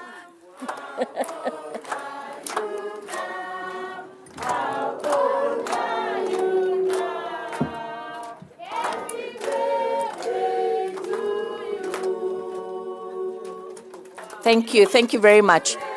Chairperson, I just have one more moment. If I'm allowed to keep at the podium, just from my side, I wish to acknowledge our Deputy Minister, Honorable Dino Balotti. If you may please stand up. Can I also ask the team from the whole MESAC kindly to rise? All these teams work very, very closely. They worked so hard over the years and over the past month, led by Honorable Dino Balotti. In the past month, they've achieved tremendous things in the center, and we hope that we can show it to you. So thank you to the teams, our sincere gratitude working with the family of His Excellency. Now, I want to come to a personal story. I cannot be here and not talk about my years in Ohangwena. That time, Honorable Professor David Namwandi was the Deputy Minister. It is during the time, Your Excellency, if I'm allowed to just share a very personal memory. Years ago, between 2010 and 2011, at an event at Oshikunde, for which I was also in trouble because children stayed in makeshifts, hostels, and there was a lack of mattresses and beds and many issues. I was called on the red carpet about Oshikunde Senior Secondary School. And then we had various engagements with our president at that point, His Excellency Pohamba, and also Dr. Namwandi, and also the minister at that point, Dr. Abraham Iyambo. So there we are at an event where we are now looking at the building that we will construct and the handing over ceremony, and we talk about finances and everything, and I was officiating as the director of ceremonies at this event. At one point, Your Excellency, I had to call Dr. Abraham Iyambo to the podium. Now, President Pohamba and our late Minister of Education, Dr. Abraham Iyambo, were seated right next to each other. When it was time for me to invite the minister to the podium, I came to the microphone and confidently announced, "Ladies and gentlemen, I now have the distinct honor of calling upon the Minister of Education, Arts and Culture to the podium. Please help me welcome Dr. Abraham Pohamba."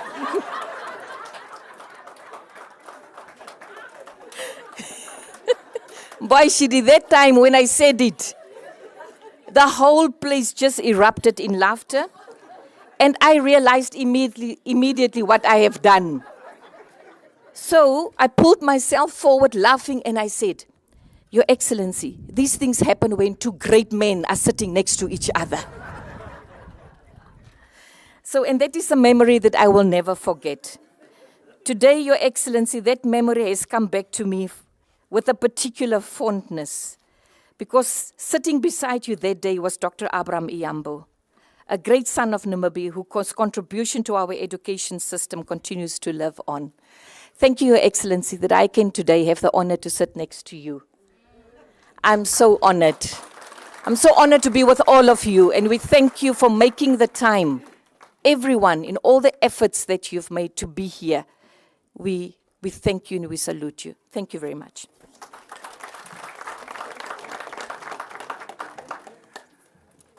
Thank you, Honorable Minister, for very inspiring words.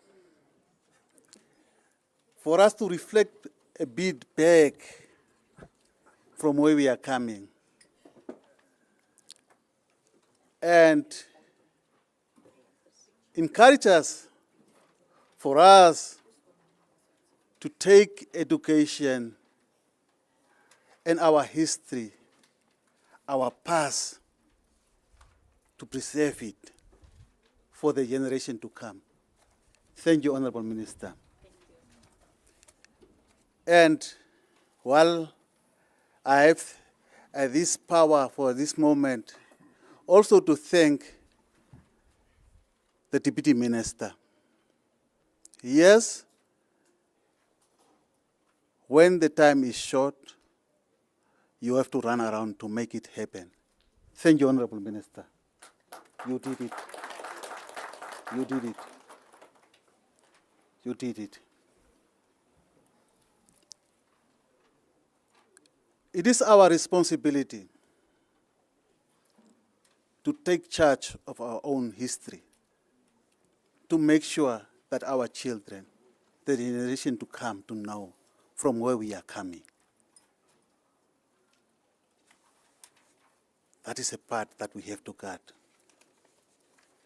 There are many challenges out there. These challenges need to be converted to the opportunities. Where there is a challenge, see an opportunity.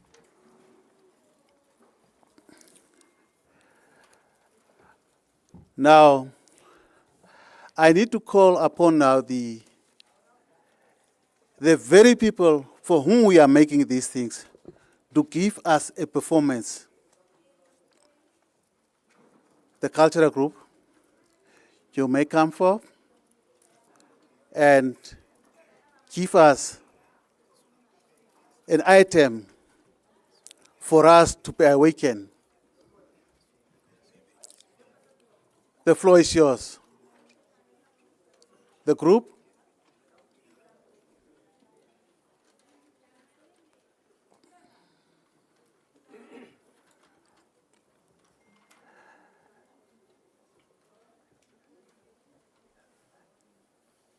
That's our own roots, our own culture. There you can see that from the young age,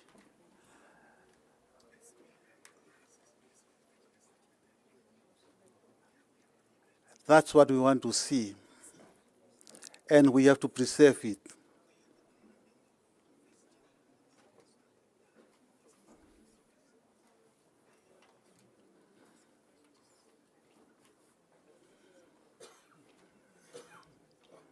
Let's welcome them with a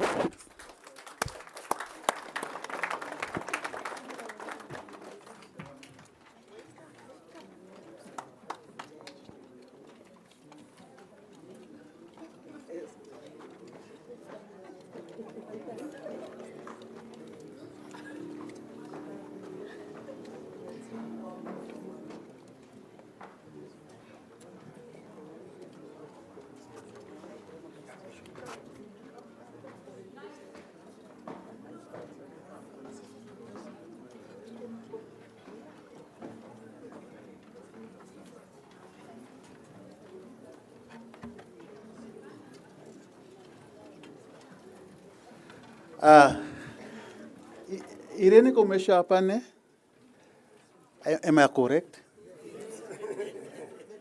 Irene, you have a space here, ne?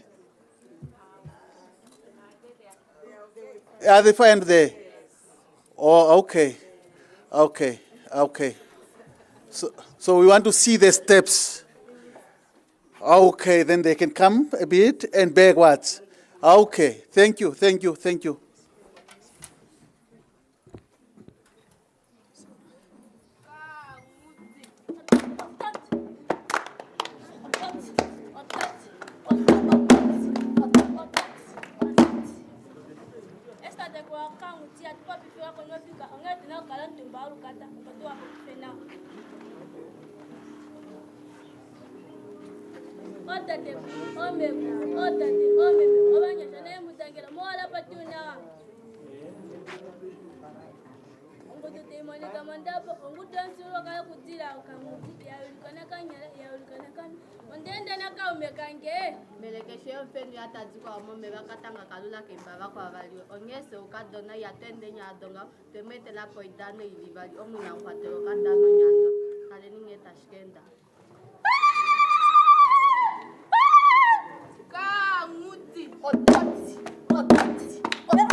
Epi,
Mate for them.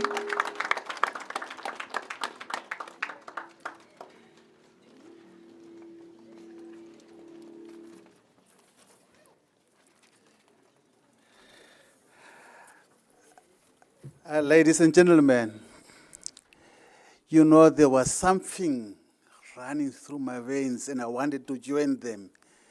But I thought, no, I'm MC, let me not take part in this. But hey, I wanted to join them. But there's just a space. Just a space. Just watch me in the next round. Thank you. Now, it's my honor to call upon Tate Tulonkeni to give us the remarks of His Excellency. Tate Tulonkeni, the floor is yours.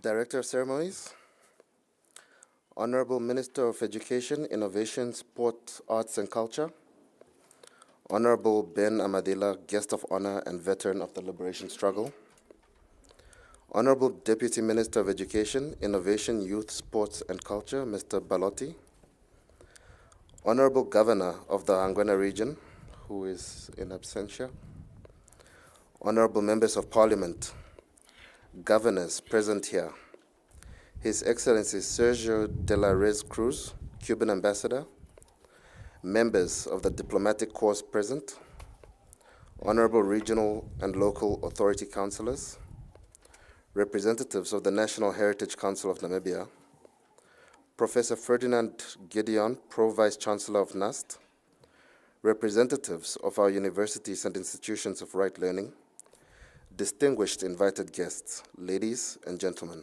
good morning.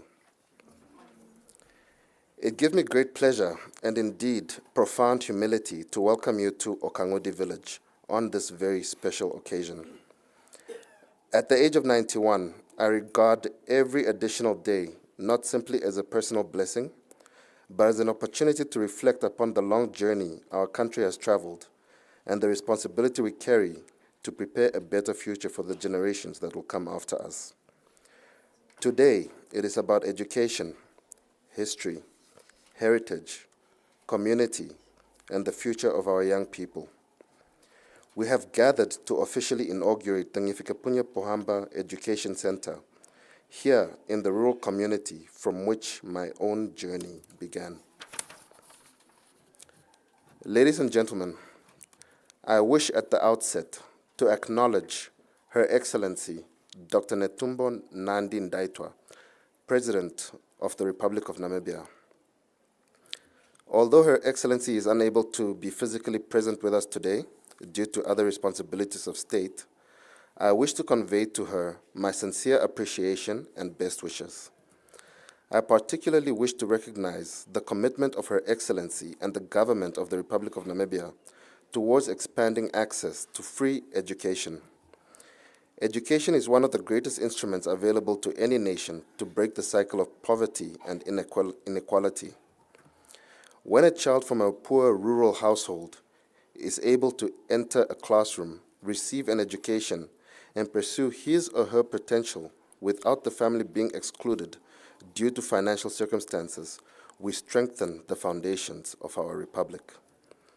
Free education must, however, be complemented by access to books, information, technology, historical materials, research facilities, and safe spaces for learning.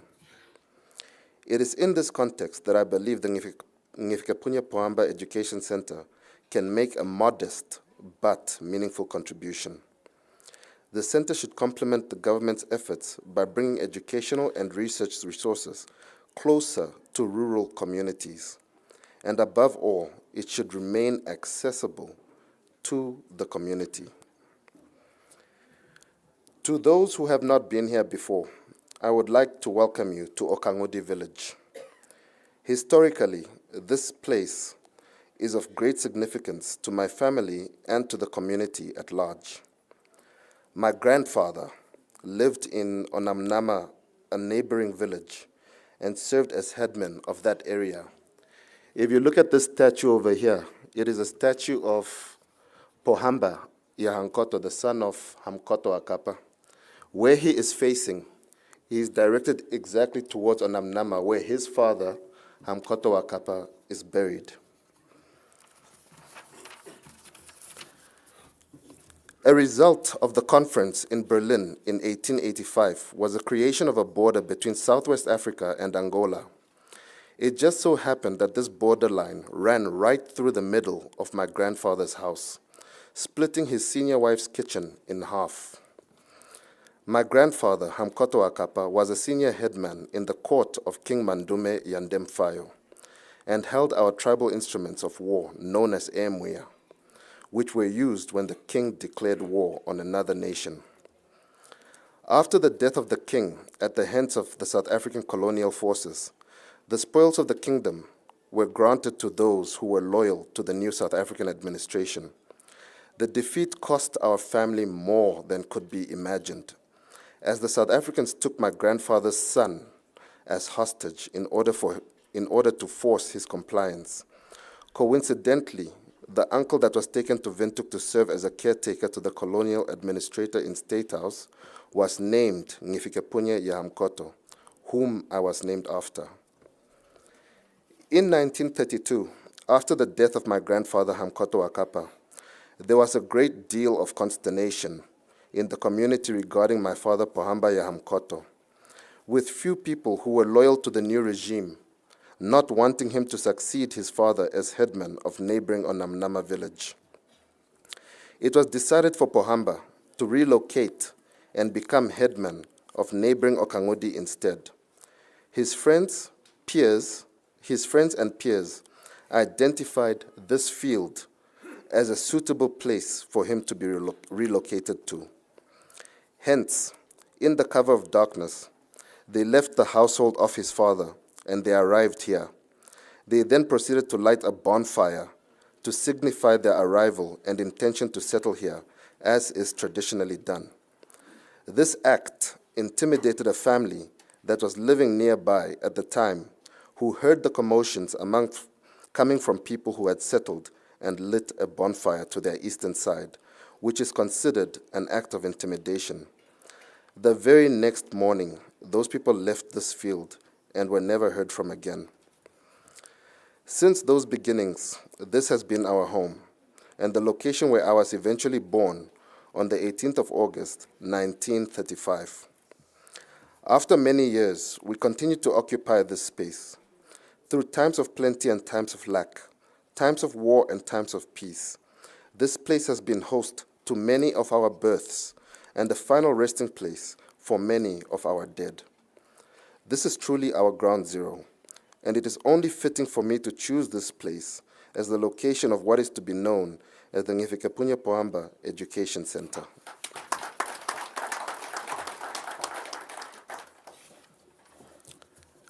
Director of Ceremonies, I wish to emphasize one important point. This center should not be understood merely as a monument to Hifikepunye Pohamba. Buildings carrying the names of leaders have little meaning if they do not improve the lives of the people. My wish is therefore that this center should be a living institution of knowledge. It must be a place where young Namibians can come to read and learn. It must be a place where researchers can study Namibia's history. It must preserve important records, photographs, documents, artifacts, and historical materials for future generations. It must help our young people understand where Namibia comes from, the sacrifices that were made for our freedom, and the responsibility that comes with independence. Our history must not disappear when the generation that lived through it is no longer with us. We therefore have a responsibility to document it, preserve it, and make it available for future generations. I am particularly encouraged that work has already commenced towards the nomination of this center and its associated historical features as a heritage place. I welcome the involvement of the Ministry of National Heritage Council, the National Heritage Council, the National Museums of Namibia, the Ohangwena Regional Leadership, the Okanghudi Traditional Authority, universities, educational institutions, the Pohamba family, and the community. I thank all I thank all stakeholders who participated in the consultation process. The center, together with the historical tree and the statue situated here, represent part of the history and collective memory of this community. But our ambition must go further. Over time, I would like to see this resource center progressively developed into a comprehensive presidential library, research, and heritage center. Such an institution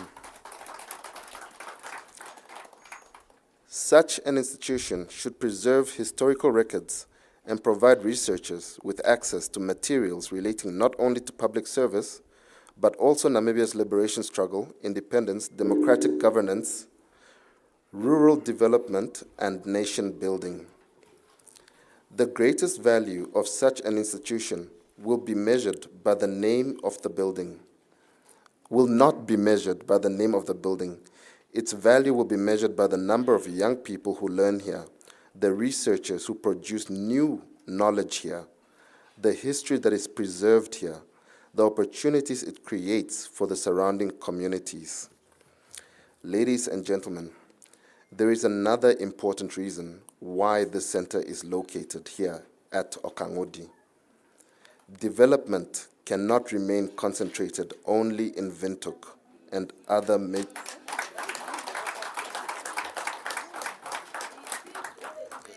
Development cannot remain concentrated only in Windhoek and our major towns.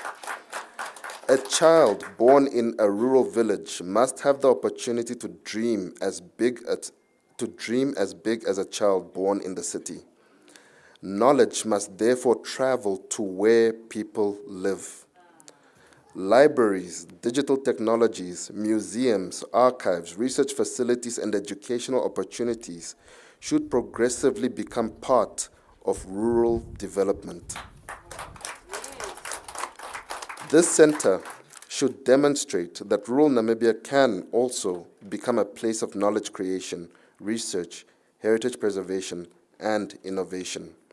I therefore invite our universities, schools, researchers, and educational institutions to use this center.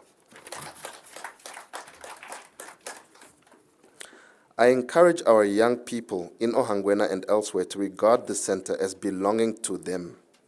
Come here and prepare yourselves to become the leaders, professionals, entrepreneurs, researchers, and innovators of tomorrow.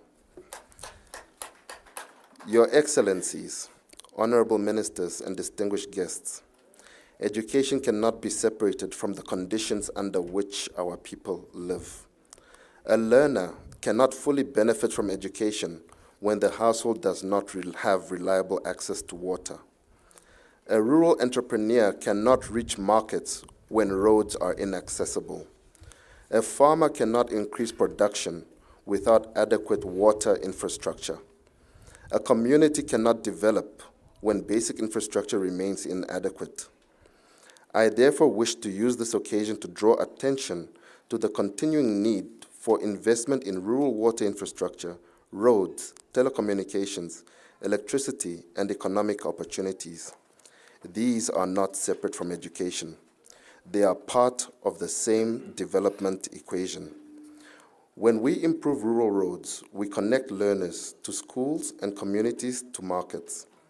When we provide reliable water, we improve health, agriculture, and household livelihoods. When we expand digital connectivity, a learner sitting here in Okanghudi can potentially access the same knowledge as a learner anywhere else in this round world.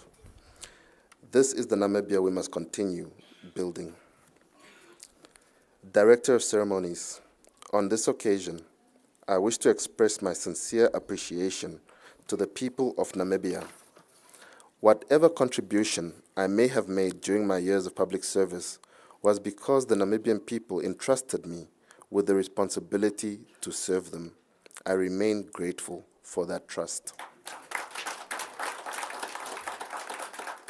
I thank the Government of the Republic of Namibia, and particularly the Ministry of Education, Innovation, Youth, Sports, Arts and Culture, for the work undertaken towards developing the center.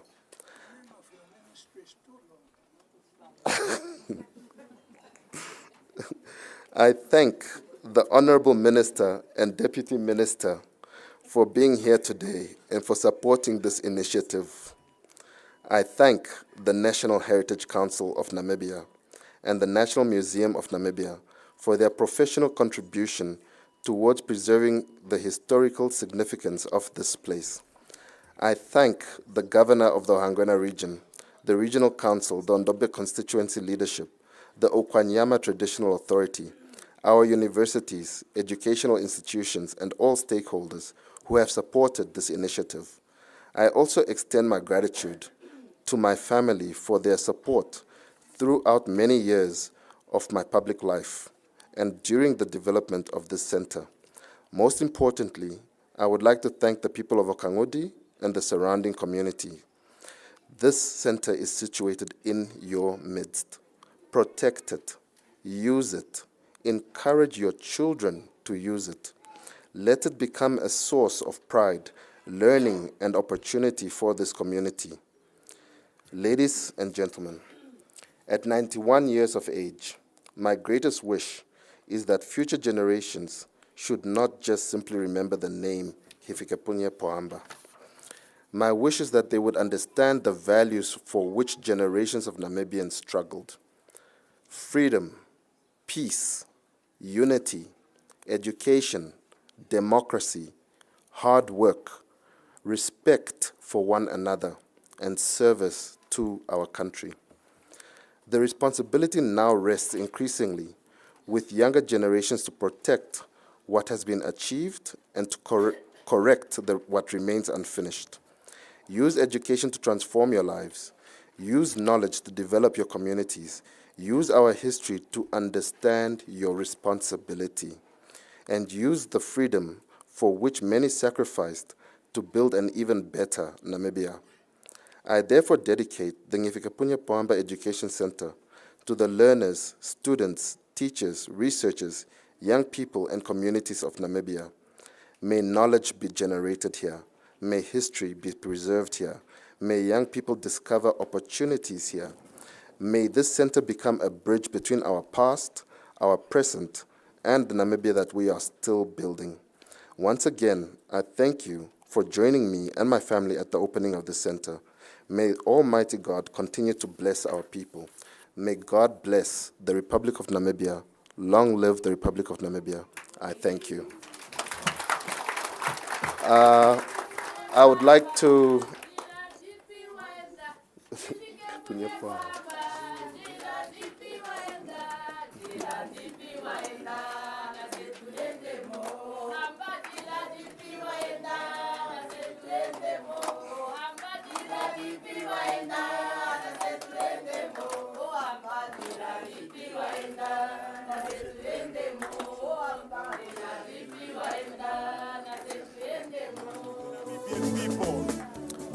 I would like to give a special vote of thanks. I have to mention a few people by name. The first person I would like to thank is Mr. Honorable Dino Balotti. Since he heard of this project, he took it on with open arms, and he truly, truly made it his baby. Dino has been working here tirelessly with his team. At times you'd see them late in the evening, still there, still putting things in order.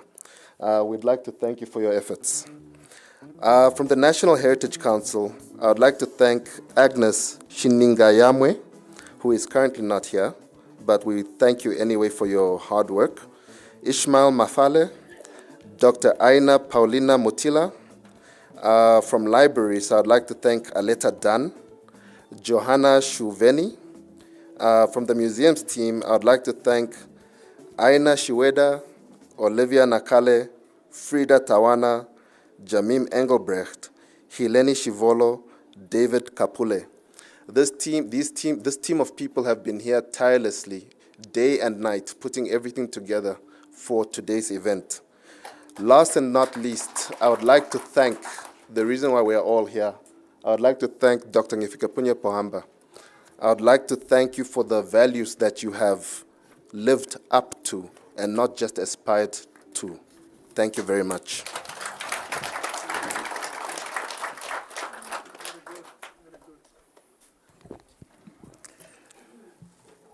Thank you, Date Tulongeni, and especially thank you, Date Kuru Pohamba. Thank you very much. Thank you. One of the great men, the sons of Africa, once says, there are many that came in this world and they left without any trace, not even a name. Tate Kuru, you did it with your peers. We are grateful. We will always remember you. The generation that will come will still remember you. What you have put up will remain there for the years to come. And the generation will build on the information and what you have created. It was a visionary leadership of the young people by then in 1963 with the others that have decided for us to have today, this moment, this time, in a free country. Some people have forgotten from where we are coming, especially the young age. In our days, we never questioned the elders. If you see something is white and you have been told that white thing is black, you must accept it, because there is a reason where the elder is telling you that white is not white but a black. That's a culture and the respect under which we have been brought up. And I thank you for that, Tate Kuru Pohamba.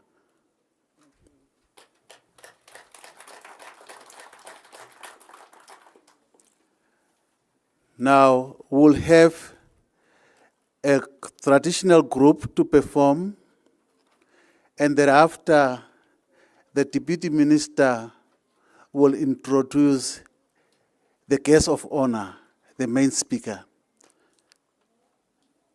The traditional group, Omake for the people, please, they are coming. Our own, our roots, our roots.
Thank you.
Thank you, Unene. These are, I can see that I have many challenges here. Where they are the champions, there must be a challenger.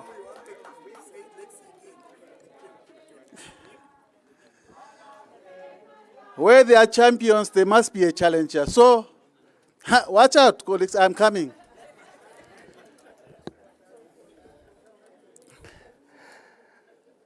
It was a very amazing cultural dance. Here we have a combination of 3 in 1. We have education on one side, then we are talking about the cultural, the roots. Then we said we should not even forget from where we are coming. And thank you, colleagues, for this. Really, this is inspiring. And I have now the champions around here. I'll also go back and organize my group. Next round, we'll see. Next round, we'll see. Now, I have a great honor now to invite the Honorable Deputy Minister, who has to introduce the keynote speaker. Honorable Dino, or is it Honorable Coach? Thank you. Dino, floor is yours.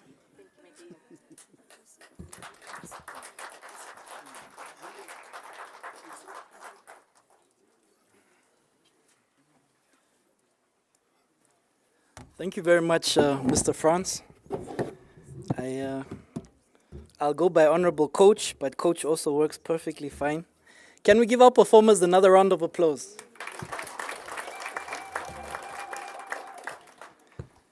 The creative industry is a national priority for a reason, and they've done a great job, so thank you very much. Now, they say it's not good to speak after your boss has spoken, so I'll ask for forgiveness, something that I'm becoming quite good at. They say it's easier to ask for forgiveness than permission. So please forgive me for speaking after you, Honorable Boss. Your Excellency, Hifikepunye Steenkamp, Pohamba.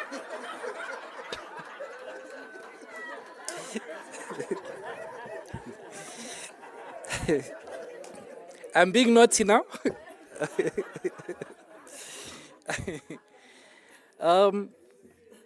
I truly feel much pride when I get this opportunity to share very, very brief remarks and then execute my task of introducing our keynote speaker. I'll call him my neighbor. I'll also call him my uncle.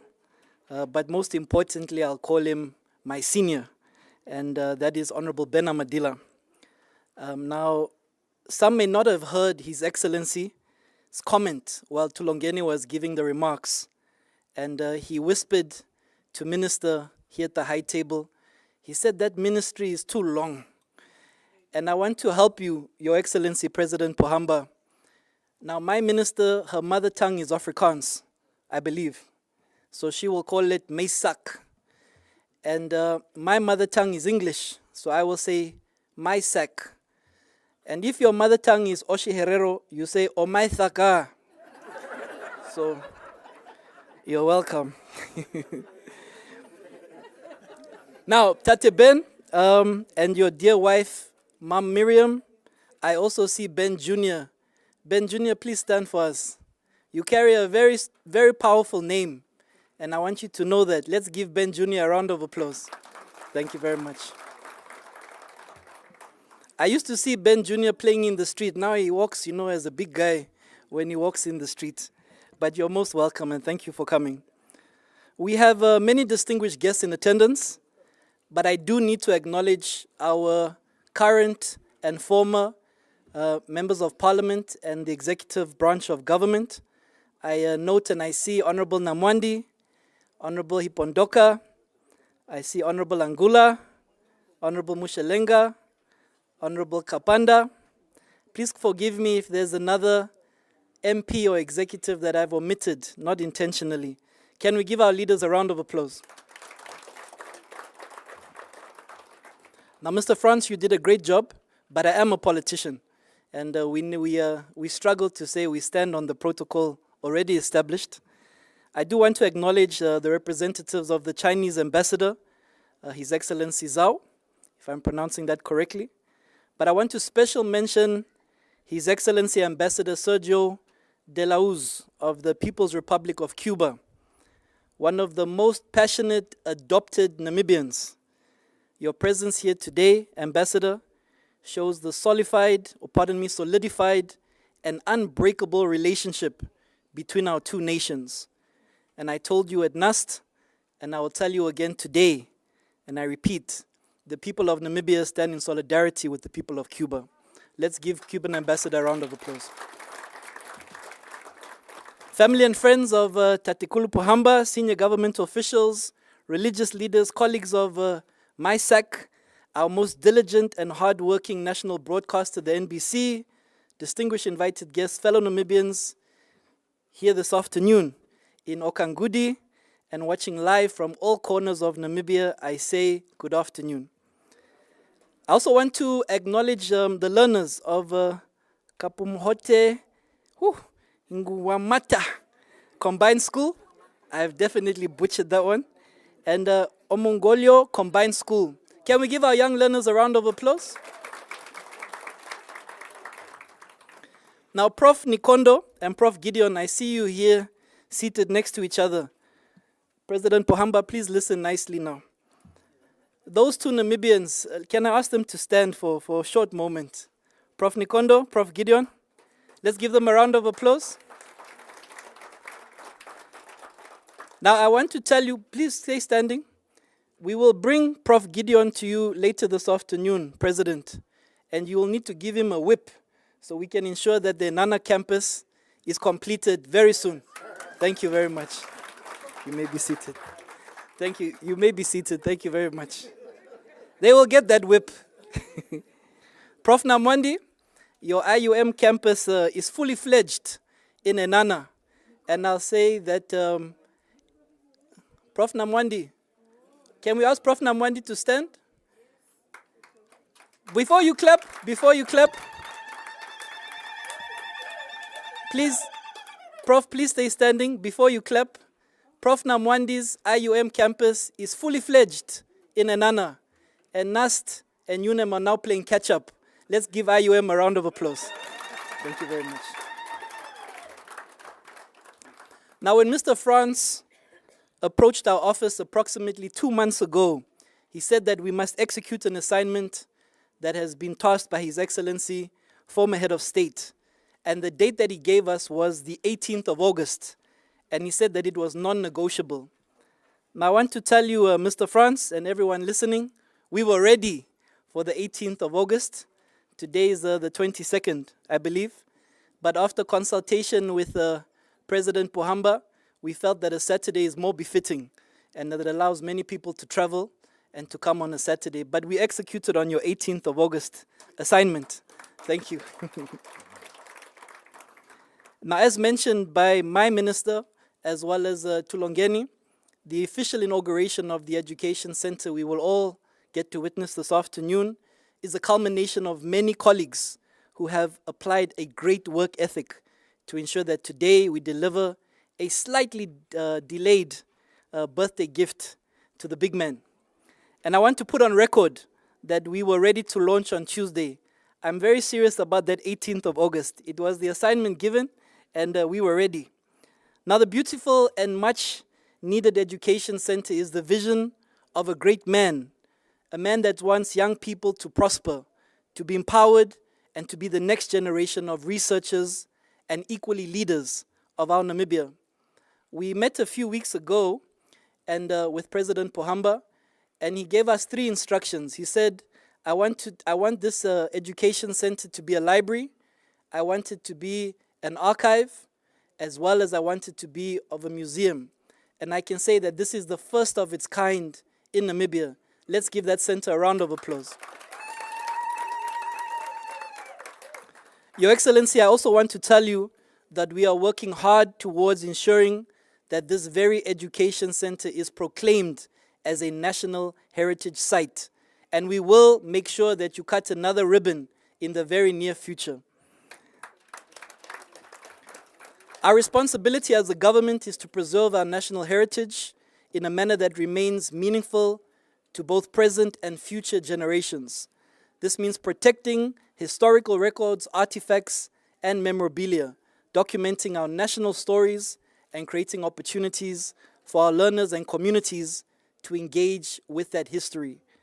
The ministry mandated to ensure that young people are holistically prepared for life, sincerely appreciates the selfless sacrifice of our former head of state to construct this education center at his own personal cost. Let's give our president a round of applause. I'm almost done. This was not intended to be a long remark.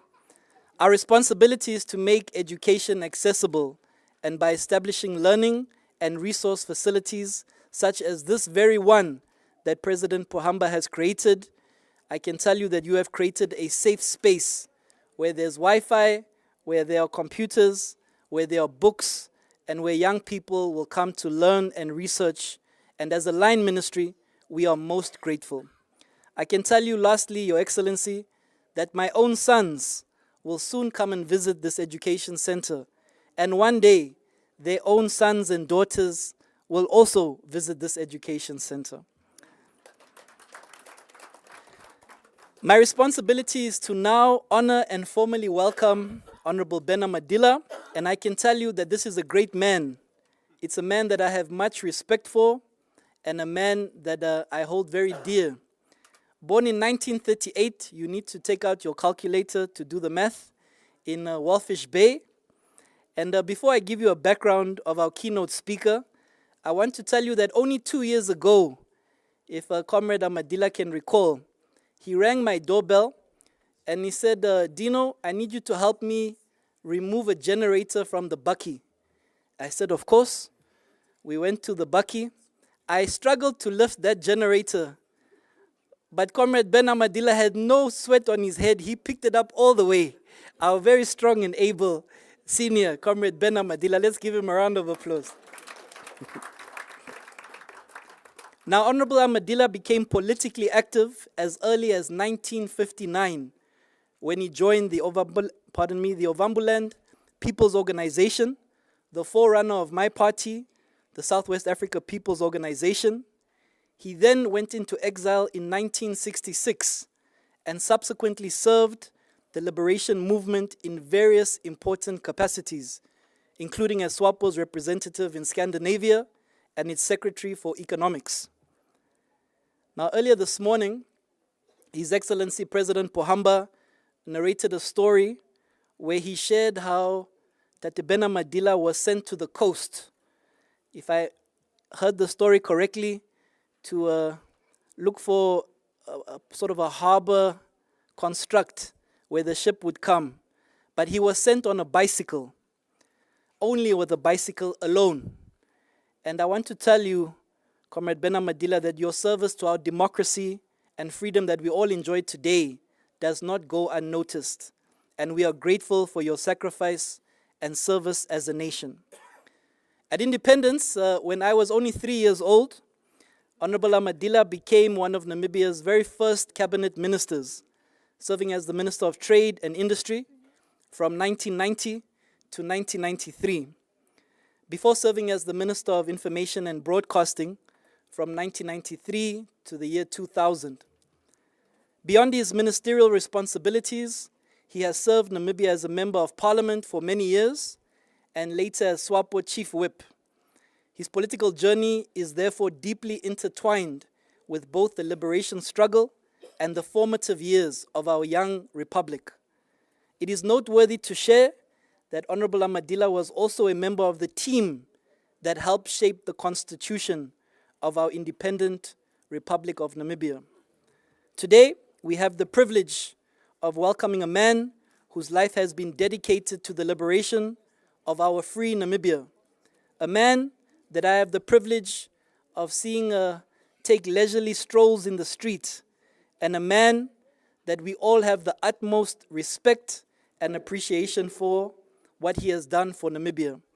Ladies and gentlemen, may I now ask that we all stand as we welcome our keynote speaker to address us, Honorable Ben Madila. Let's give him a round of applause.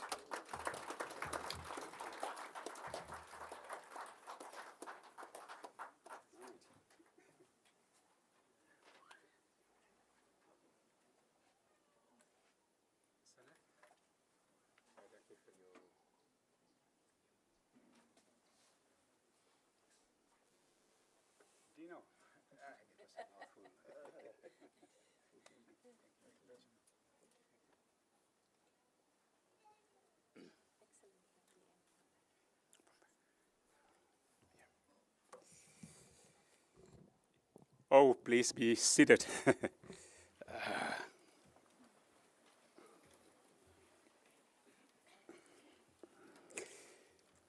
Good afternoon. It's getting warm, and especially under this tent, it's becoming a little bit unbearable.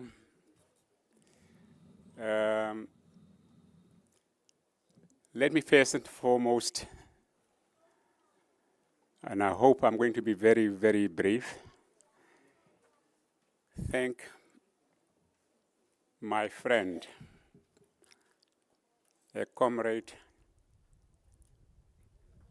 a brother. And I'll do this on behalf of myself and my wife for having facilitated my coming here to come and be witness to what we are all witnessing today. That's Comrade Hifikepunye Pohamba. We came a very, very long way, and if one have to narrate the things we did together, the work we done together, it will be possibly money-making story for writers and researchers, but it will take us a long time. Let me observe the protocol as laid out by previous speakers, but mentioning the commitment that the ambassador of Cuba, the ambassador of China is also here, and all the foreign dignitaries who came to be with us this afternoon. It is a sense of solidarity in this world of ours when an Afrikaner will say everything is dear mekaar. The world is no longer peaceful, and it is for those who think alike, appreciate alike, who stand the best chance of surviving this confusion which is reigning our world today. Sovereignty is a word which is disappearing very fast. You will be elected by the sovereign of your country,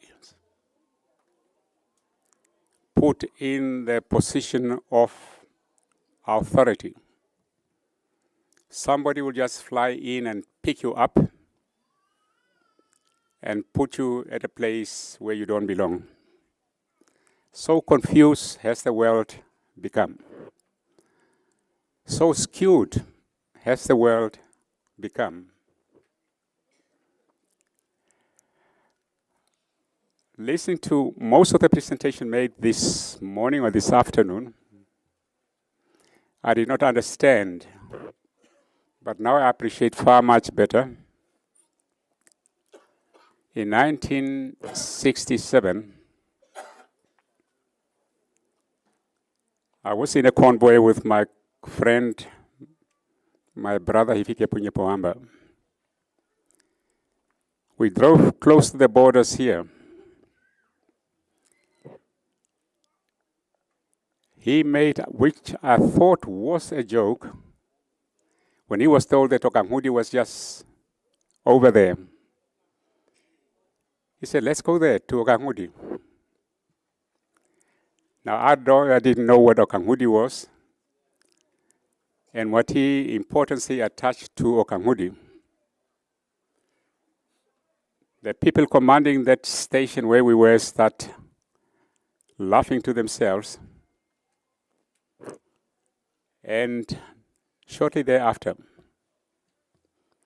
we were told we have to leave immediately because the South African troops who were based here at Enana seems to have noticed us. And the people didn't have the necessary equipment to protect us. Now, for newcomers in SWAPO, the structures of SWAPO at the time was the political leadership commanded the war. And it was the duty of the person in command of that station where we are to ensure that we were safe, that we left that place safely. I don't know whether Comrade Pohamba will remember, but I was in the first car with Greenwell Matongo. You were sitting in the fourth car, and I was wondering, why did they put me in the first car? And sometimes I thought, hey, the first car will be the first one to run over a mine. I was so, why did they put me in the first car? But I was consoled by the fact that Greenwell Matongo was with me, and I thought it was safe. We drove those cars almost the whole night through. By 5 o'clock, we were in Kasinga.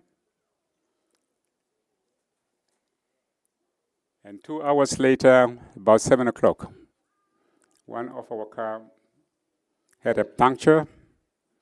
And 2 people were killed. And the one died later, that's Mrs. Mavulu, Natalia Mavulu. Amtenyuandadi died on the spot. That was Hifikepunye Pohamba, whom I shared quite a lot of experiences.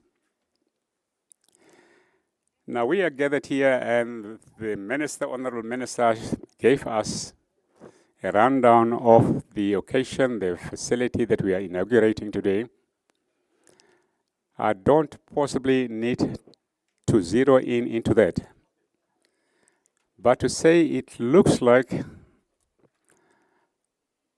those veterans of SWAPO, when the motto of SWAPO was peace, solidarity, and justice. Was it? Solidarity, peace, and justice. That was a motto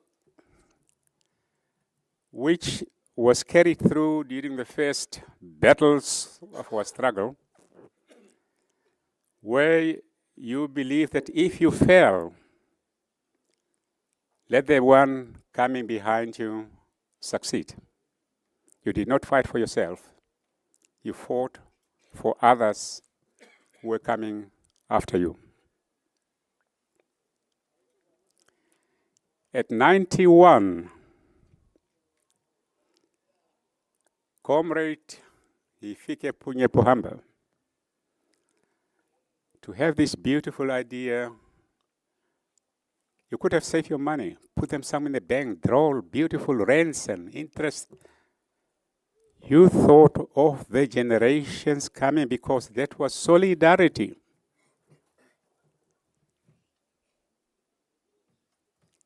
Solidarity drove all of us.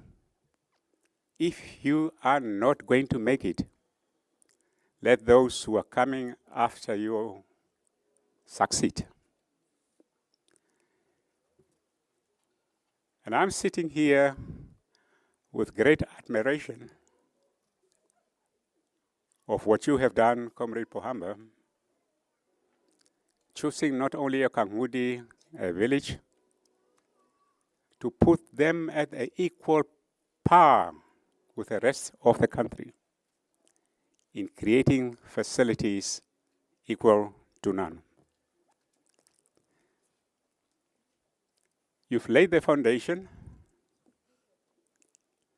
but it requires others who appreciate and understand to sustain this venture. Thank you. The Ministry of Education has engulfed themselves in making the necessary commitment to make sure that this center succeed.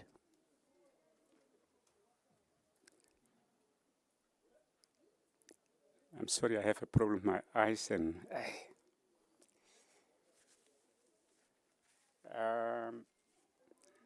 Dino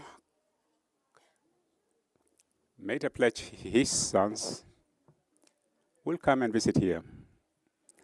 I don't know, I understand this to say that that is to come and see what is happening here before they enroll or to become regular beneficiaries from this center. But what we have done, Comrade Pohamba, deserve more than hand clap, but a better understanding for those who are going to remain behind to continue with this idea. I see Comrade Kangulohi, Helmut Angula sitting somewhere at the corner there. The other day at the funeral of, whose funeral was it? Kanana Ishono. We are not a funeral, please, don't take me wrong. He said there were only few people left of those who started it all, who started the revolution. He mentioned some of them. Now, in many occasions, I remember myself and Lucas Pohamba are the two left in the group of chain of people who did quite a lot of things together. Not that we are going to die tomorrow, maybe not. But those first people who germinated the first ideas are disappearing, and they are disappearing very fast. Very fast. Now, if they can leave the same ideas and commitments that Comrade Pohamba has shared with us now, it will help us as a country to learn to know each other, to respect each other, to share cultures, because one of the things that some of us are seeing in our wee days is a challenge to the unity of our country and our people. Those who are possibly members of SWAPO will realize that in the Constitution of SWAPO, the first call is to unite the people of Namibia, not the people of SWAPO. And this is not tangible. I don't see it. If you can imagine people coming from Kakarara, coming from Wolfish Bay to this center, questions will be asked. Where are you from? What language do you speak? And things of the sort. Very soon, those kids will become buddies. And we will obviously become a stronger nation. We are only 3 million people. And we cannot afford any future division rather than unity of purpose, so that our country can sustain itself. I met Comrade Pohamba in 1963. Shortly after he returned from Tanganyika, he was young, bearded, black. His beard was black those days, and he spoke English. I don't know whether it was English or, yeah, I think that was English. We admire him for the courage of leaving the country without the necessary papers and permission, coming back arrested, freed. It looks like when people say that you die and you go wherever people go. But this case of Pohamba, he disappeared like somebody who died, but he came back from the dead to come and tell us what Tanganyika was, what Zambia was, and all these other things. How the people looked like, how they were doing their things, how independence smells.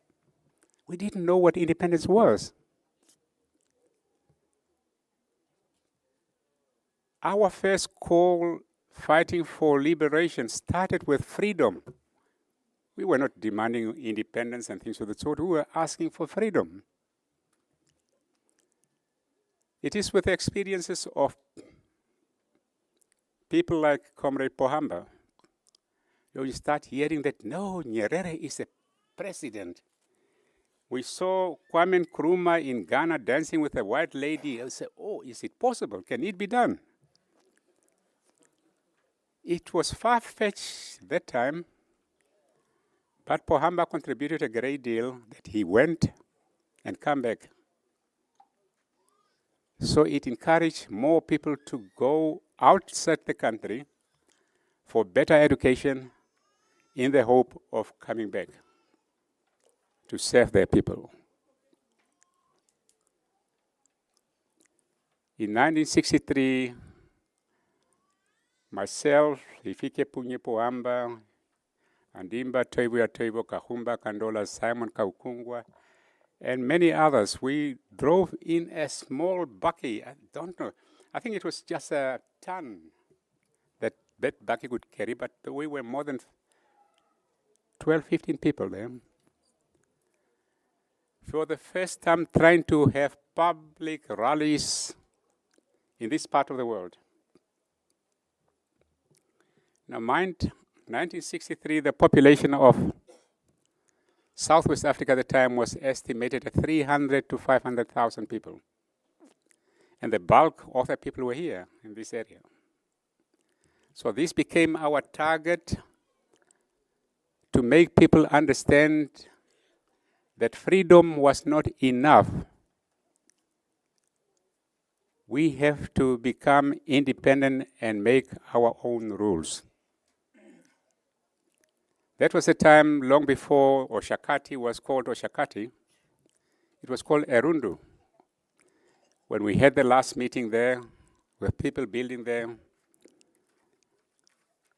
Hifikepunye narrated the pains that he went through when the headmen strip him naked and slash him with Makalani palms and painful exercise. We're trying to mobilize the people in this area that if they cannot do that, nobody else will do that, to remove the yoke of colonial oppression. But we have to fight against ignorance. We have to fight against fear. And fear was the most devastating experience we had, that if you had something to tell, you look around and see whether who's watching.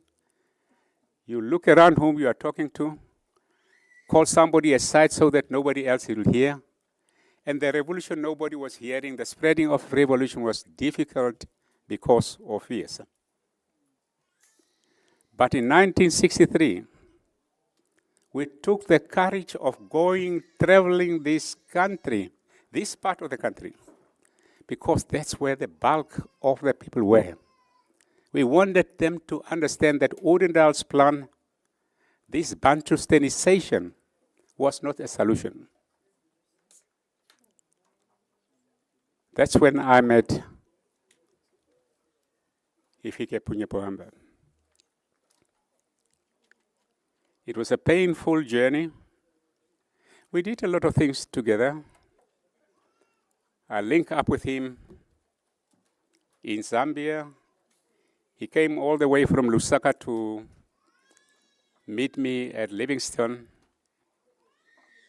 as fighters for liberation.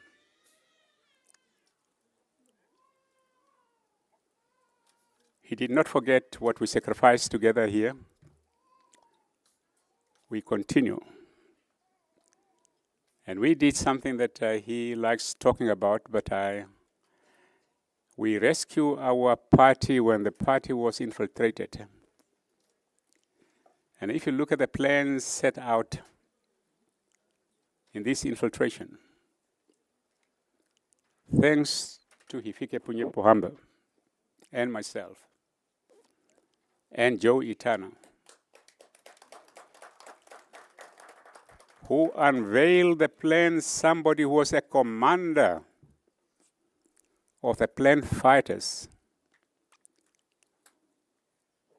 took a delegation to Namibia, was intercepted here in Okavango, snatched to Pretoria. He was turned around, recruited, and he had a gun. Very few people know that he had a pistol all the time with him, of foreign make. And his task was to destroy the SWAPO leadership. Was it not for Pohamba, Joe Itana, myself, maybe we will not be here where we are today.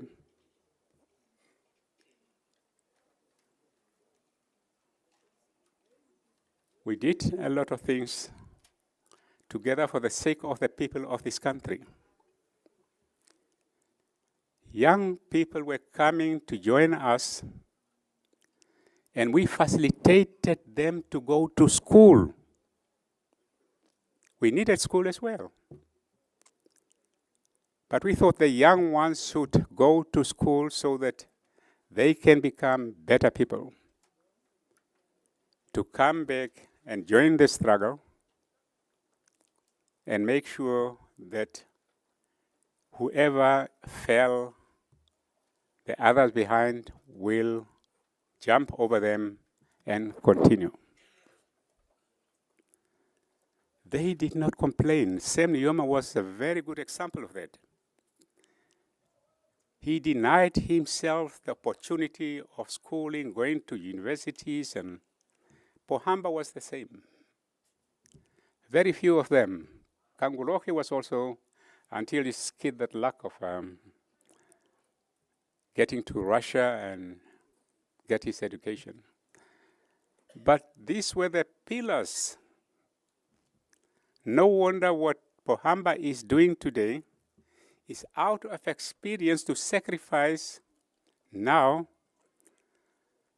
for a solid future generation, a generation which will not forget where they are coming from, to pave the way to bigger things that next generation will start building on.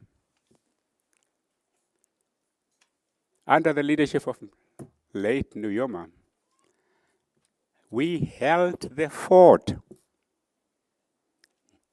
New people were coming, send them to school. Plan needed also educated people. We could not share planning for the future after independence and having a quick win in the war with educated people and then have a country without people who can run it. That was one of the questions raised at the Tanga Consultative Congress. After liberation, what? What are we going to do? You liberate the country today, only to find that you have to go to South Africa and borrow South Africans to come and run our country again. Because we did. To run these things parallel, education and fighting, was a very, very big problem to solve. It was not easy. To make my story short, Hifikepunye is one of the last breed of freedom fighters who made Namibia what it is today.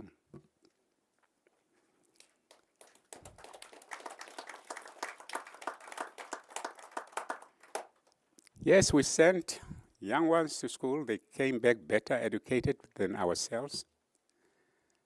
And they started saying that, hey, this guy's old. He doesn't know anything. He doesn't understand.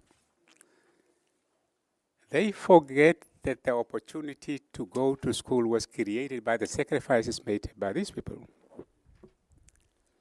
That is the dilemma that we have today.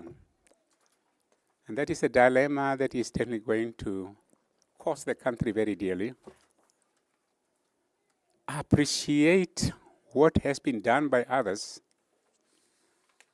Appreciate their sacrifices. That's part of your history. Otherwise, you are going to repeat the mistake of the past and start running in circle like a puppy with the smell of meat on its tail. And you are not going to catch the tail. It will eat you up. You'll get tired and die.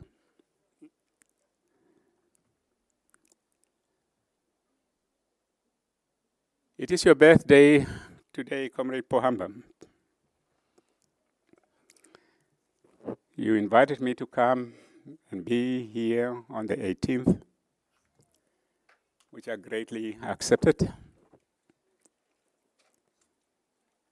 I wish you to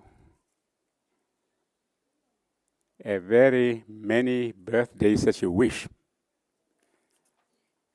I don't want to tell you how many years I will wish you to. That is the weakness of mankind. You go to hospital, somebody lies in bed sick. You pray for this man to recover.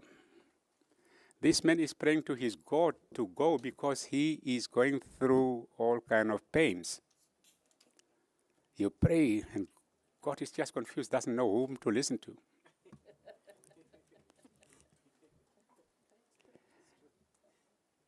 Comrade Pohamba, the steps you have walked on this earth of ours, the dust you have created in capitals, in Africa, in Europe, in the US as well, was so deep that it secured us victory at independence. You have done what was required of you, and you have succeeded. It is for us all to express appreciation to Comrade Hifikepunye Pohamba on his 91st birthday and the years that he wished to have in the future. I thank you very much.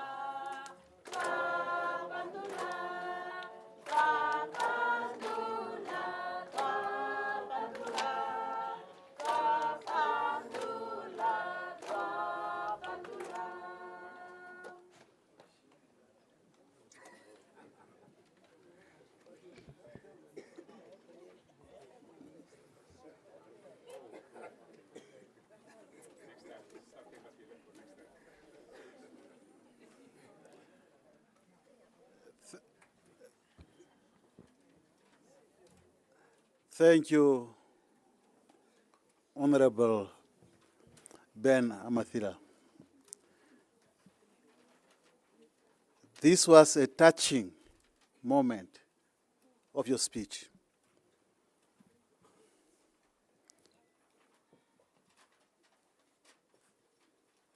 Today, we easily denounce the hard work and the suffering and the blood that has been lost. You have bring us back again. Many are watching today, and they heard it, how difficult those days were. I was slightly lucky to observe from the internal side, knowing that we had the leaders outside. When we were coming to Oshivelo, while the house was just only 100 meters from there, and if you miss that time, you have to sleep at the gate.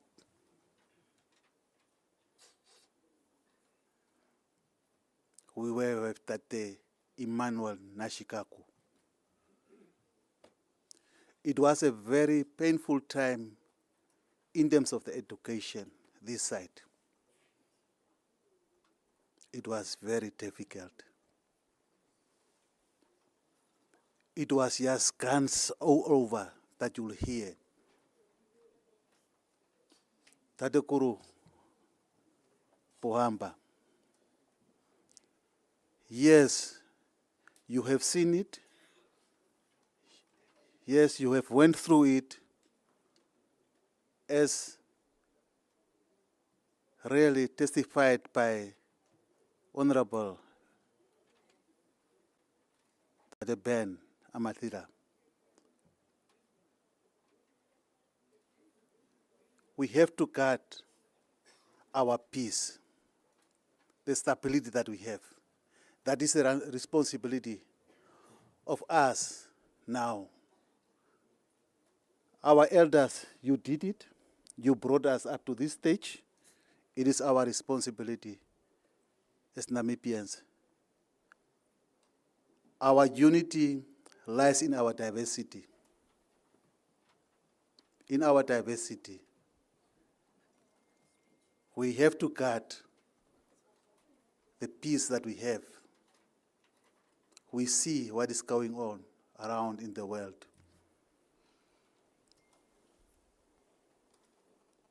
To build, it took them many years for us to be here. But we can destroy this peace within a day. Hence, we need to guard. Therefore, this speech was an eye-opener. We are hearing from the last man standing, and let's take this seriously, irrespective of our ethnic differences. Let's unite, let's make sure that we guard the peace that we have. There are people that are wishing that they could have been Namibians. There are people that doesn't now sleep, but at least we know that tomorrow we are guarded, we will wake up peacefully. Even us that are working, we are guaranteed that we will get our salaries end of the month because of the systems and the government that we have. The government has been laid on the good foundations. Thank you, Honorable, our veteran, for your words. It has given us another reason for us to live on and to guard what you have preserved for the next generation to come. Without any further ado, I'll move some things a bit here. We'll be having a vote of thanks. After the vote of thanks, we'll have the AU and the national anthems. And thereafter, we'll be having a tour to a tree where the visionary leadership of ours, the warriors, were meeting for us to have this environment that we have today. Therefore, let me call upon our chairperson, who is representing the Honorable Governor, to give us the vote of thanks of Ohangwena Region. Thank you.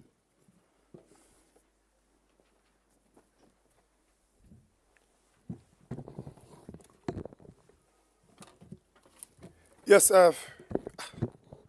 thank you very much. Director of Proceeding.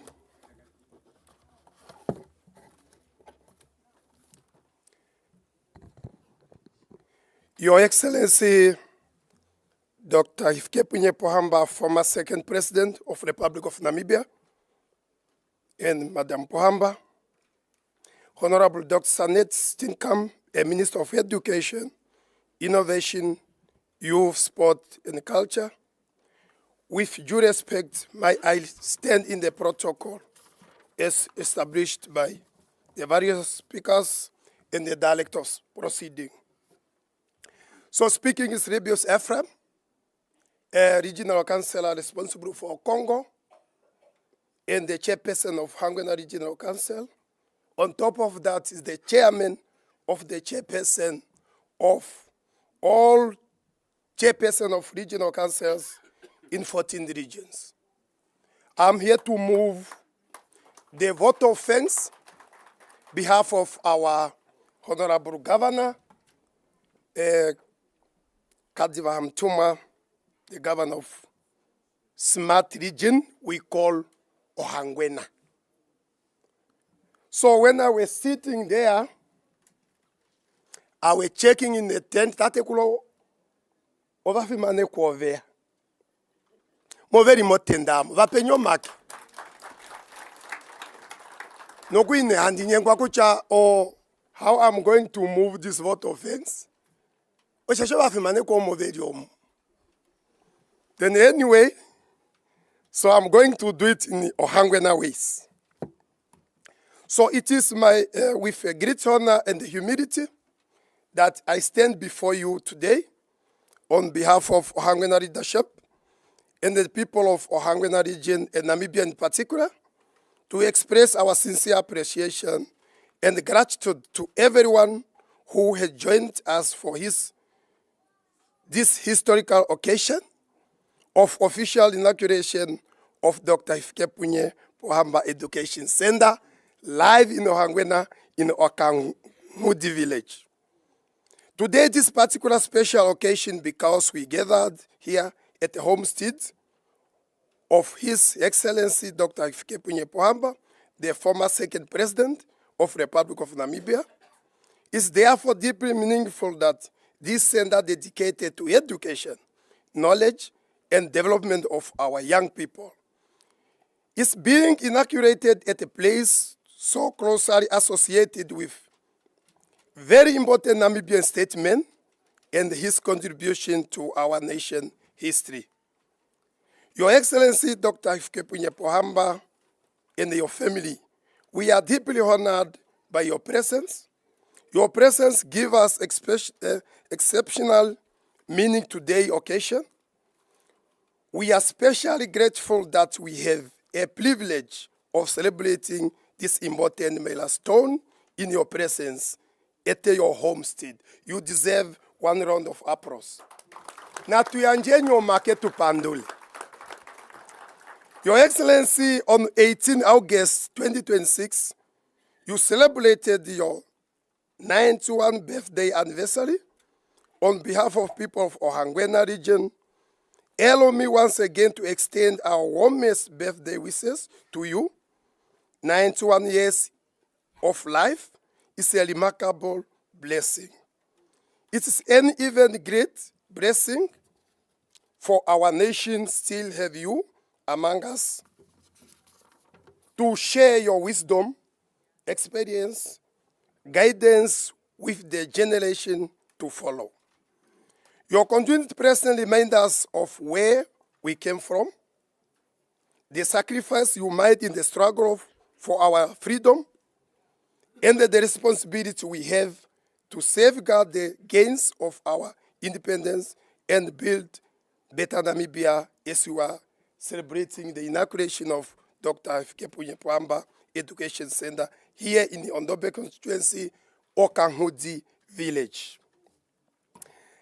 As a region and as a nation, we thank Almighty God for granting you 90 years of life, and we extend our sincere appreciation to Her Excellency, the President of the Republic of Namibia, Dr. Netumbo Nandi-Ndaitwah, for ensuring that our leaders, our elders, leaders and nation icons continue to be honored and respected and supported. Your Excellency, we are grateful that we can still sit at your feet, listen to your wisdom, and benefit from your guidance. We pray that you will continue to enjoy a good health, peace, and many more years among us. We are also wish to acknowledge Mr. Tulongeni Pohamba, the son, who spoke on behalf of the family. Thank you for conveying those important words and sentiments which have added a great meaning to today's proceeding. Allow me also to extend our sincere appreciation to our keynote speaker, the Dr. Sanet Steenkamp, a Minister of Education, Innovation, Youth, Sport, the name is long, Art and Culture, for gracing this occasion and for sharing her wisdom and the vision on the importance of education. Honorable Minister, your presence and message affirm the government continued commitment to provide a quality education, creating enable environments in which every Namibian child realizes his or her potential. We equally appreciate the presence of Honorable Dino Barotti, a Deputy Minister of Education, Innovation, Youth, Sport and Culture, and thank you for joining us on this significant occasion and introduce our keynote speaker. Honorable Ben Amadira, veteran of Namibian liberation struggle, we recognize and appreciate your presence and the weight you give us here today. The sacrifice you made by veterans of liberation struggle laid the foundation upon which we continue to build our nation, including through investment, education, and human development. Our sincere appreciation also goes to Mr. Franz, the President of Pohamba Education Centre, and to everyone associated with the establishment and development of this center. We are also deeply honored by the presence of our very important guests, the higher ranking leaders from the government, private sectors, former cabinet ministers, former regional governors, the former principals, I can see them here. International partners, we recognize Cuba. We have strength solidarity with you, even though we have the situation we had in Cuba. Namibia still, we are standing together with you. The China embassies, we thank you for being with us here at the Okanghudi. Your presence had added a great significance to this occasion and reflect the importance that our nation attached to education and development of our commitment. We are also wish to recognize the honor of our war veterans of liberation of struggle. Your sacrifice, courage, commitment helped lay a foundation for the Namibia we have today. The inauguration of Education Centre is many ways of continuation of this legacy, build a better future through knowledge, opportunity, and the development. Director proceeding, ladies and gentlemen, the inauguration of Hifikepunye Pohamba Education Centre is about much more than opening of any facility. It is important investing on knowledge, empowering the Namibians, young Namibians, build a human capital that will carry forward Namibia forward. Education remains one of the most powerful instruments through which can transform a community, reduce inequality, and create opportunities for future generations. As the Ohangwena region, and the community in particular, we therefore welcome this initiative, such as the center that contribute to strength education, skill development, innovation, and lifelong learning. Our teachers, education practitioners, and other professionals, as we can see them here from different universities, we thank you for the work you continue to do in shaping the mind and character of our children. We encourage you to use this center as a platform of knowledge, sharing, professional development, innovation, and excellency. To the learner and the young people, this center will be yours.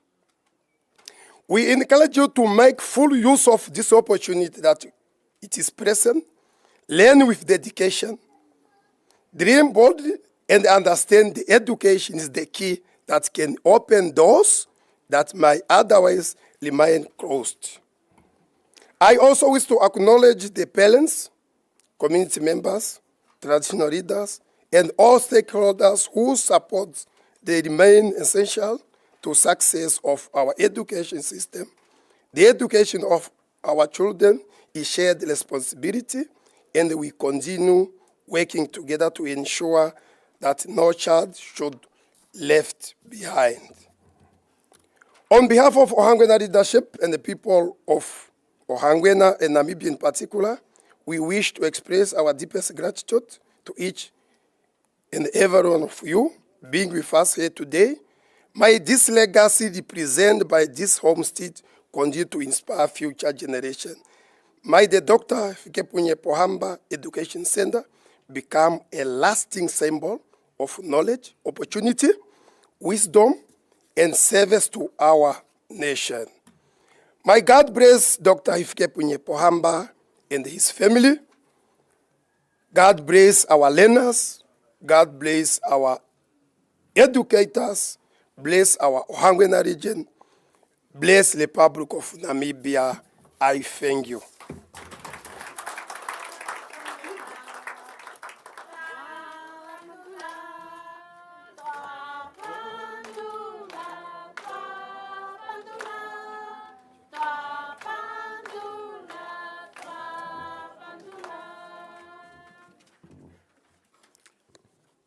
Thank you, Honorable.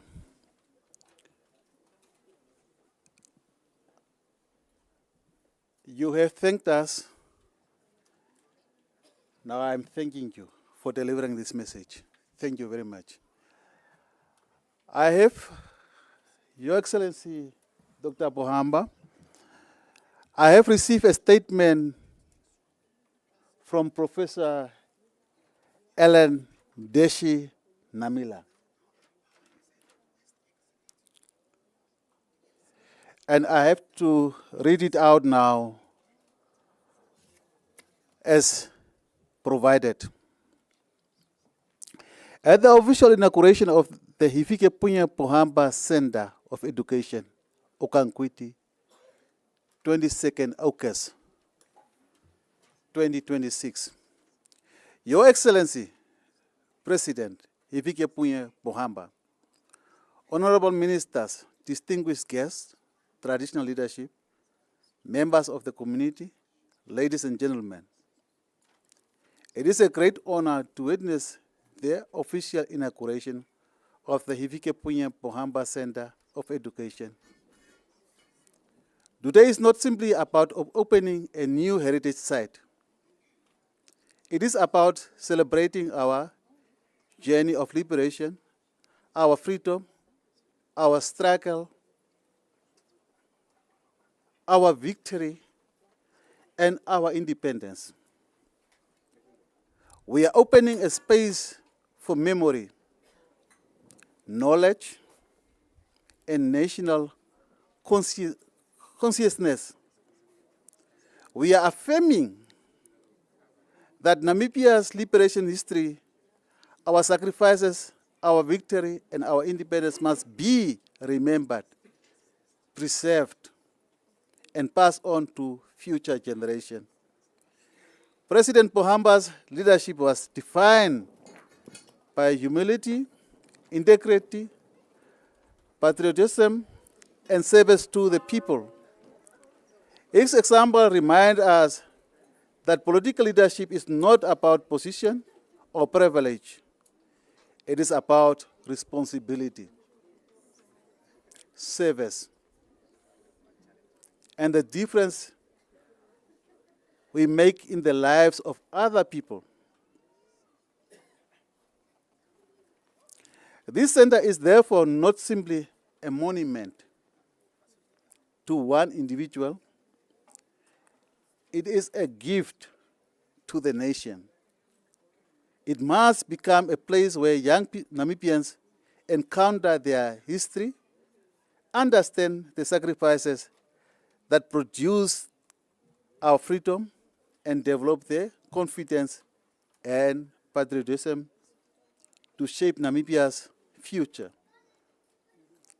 Our history must not live only in the speeches and commemorations. It must live in our schools, archives, libraries, museums, books, artifacts, works of art, and above all,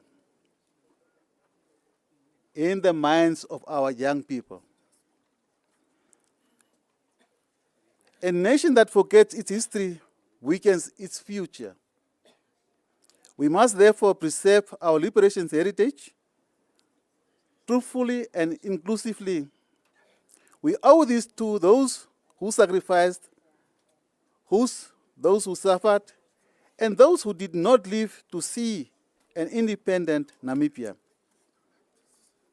At the same time,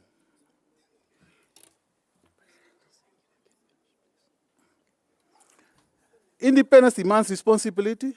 Patriotism is more than flags and ceremonies. It is service to the nation, and it is protecting our heritage, respecting our fellow citizens, educating our children, and working for Namibia in which freedom translates into dignity, opportunity, and a better life for all. I thank you. From Professor Dr. Ellen Ndeshi Namila. I thank you. Now we can rise for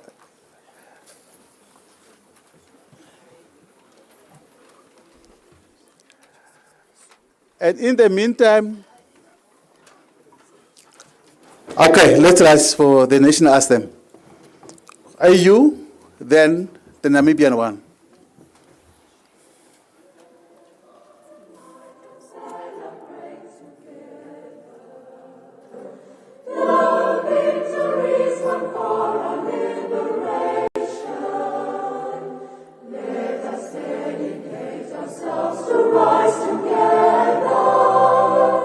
To defend our liberty.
As we come to the end of today's program, the inauguration of the Hifikepunye Pohamba Education Centre stands as a celebration of education, history, heritage, and community.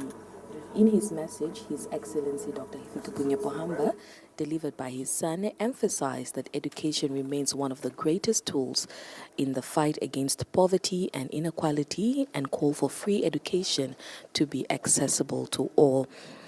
Dr. Sanet Steenkamp, who is the Minister of Education, Innovation, Youth, Sports, Arts and Culture, also echoed the importance of preserving our heritage, urging young people to engage with their elders, document their stories, and distinguish evidence from misinformation. With its museum, library, and technology hub, the center is now a place that provides Namibians with a past that can be preserved, knowledge can be shared, and the next generation can be prepared for the future. From us here, coming to you live from Okanghudi in the Ohangwena region, thank you so much for tuning in, and to have a great day.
He's greeting people here.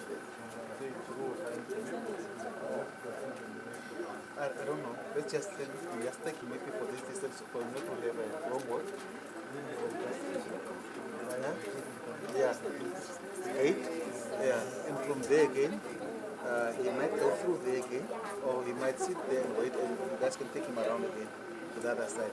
He will go everywhere and just have some works. Yeah.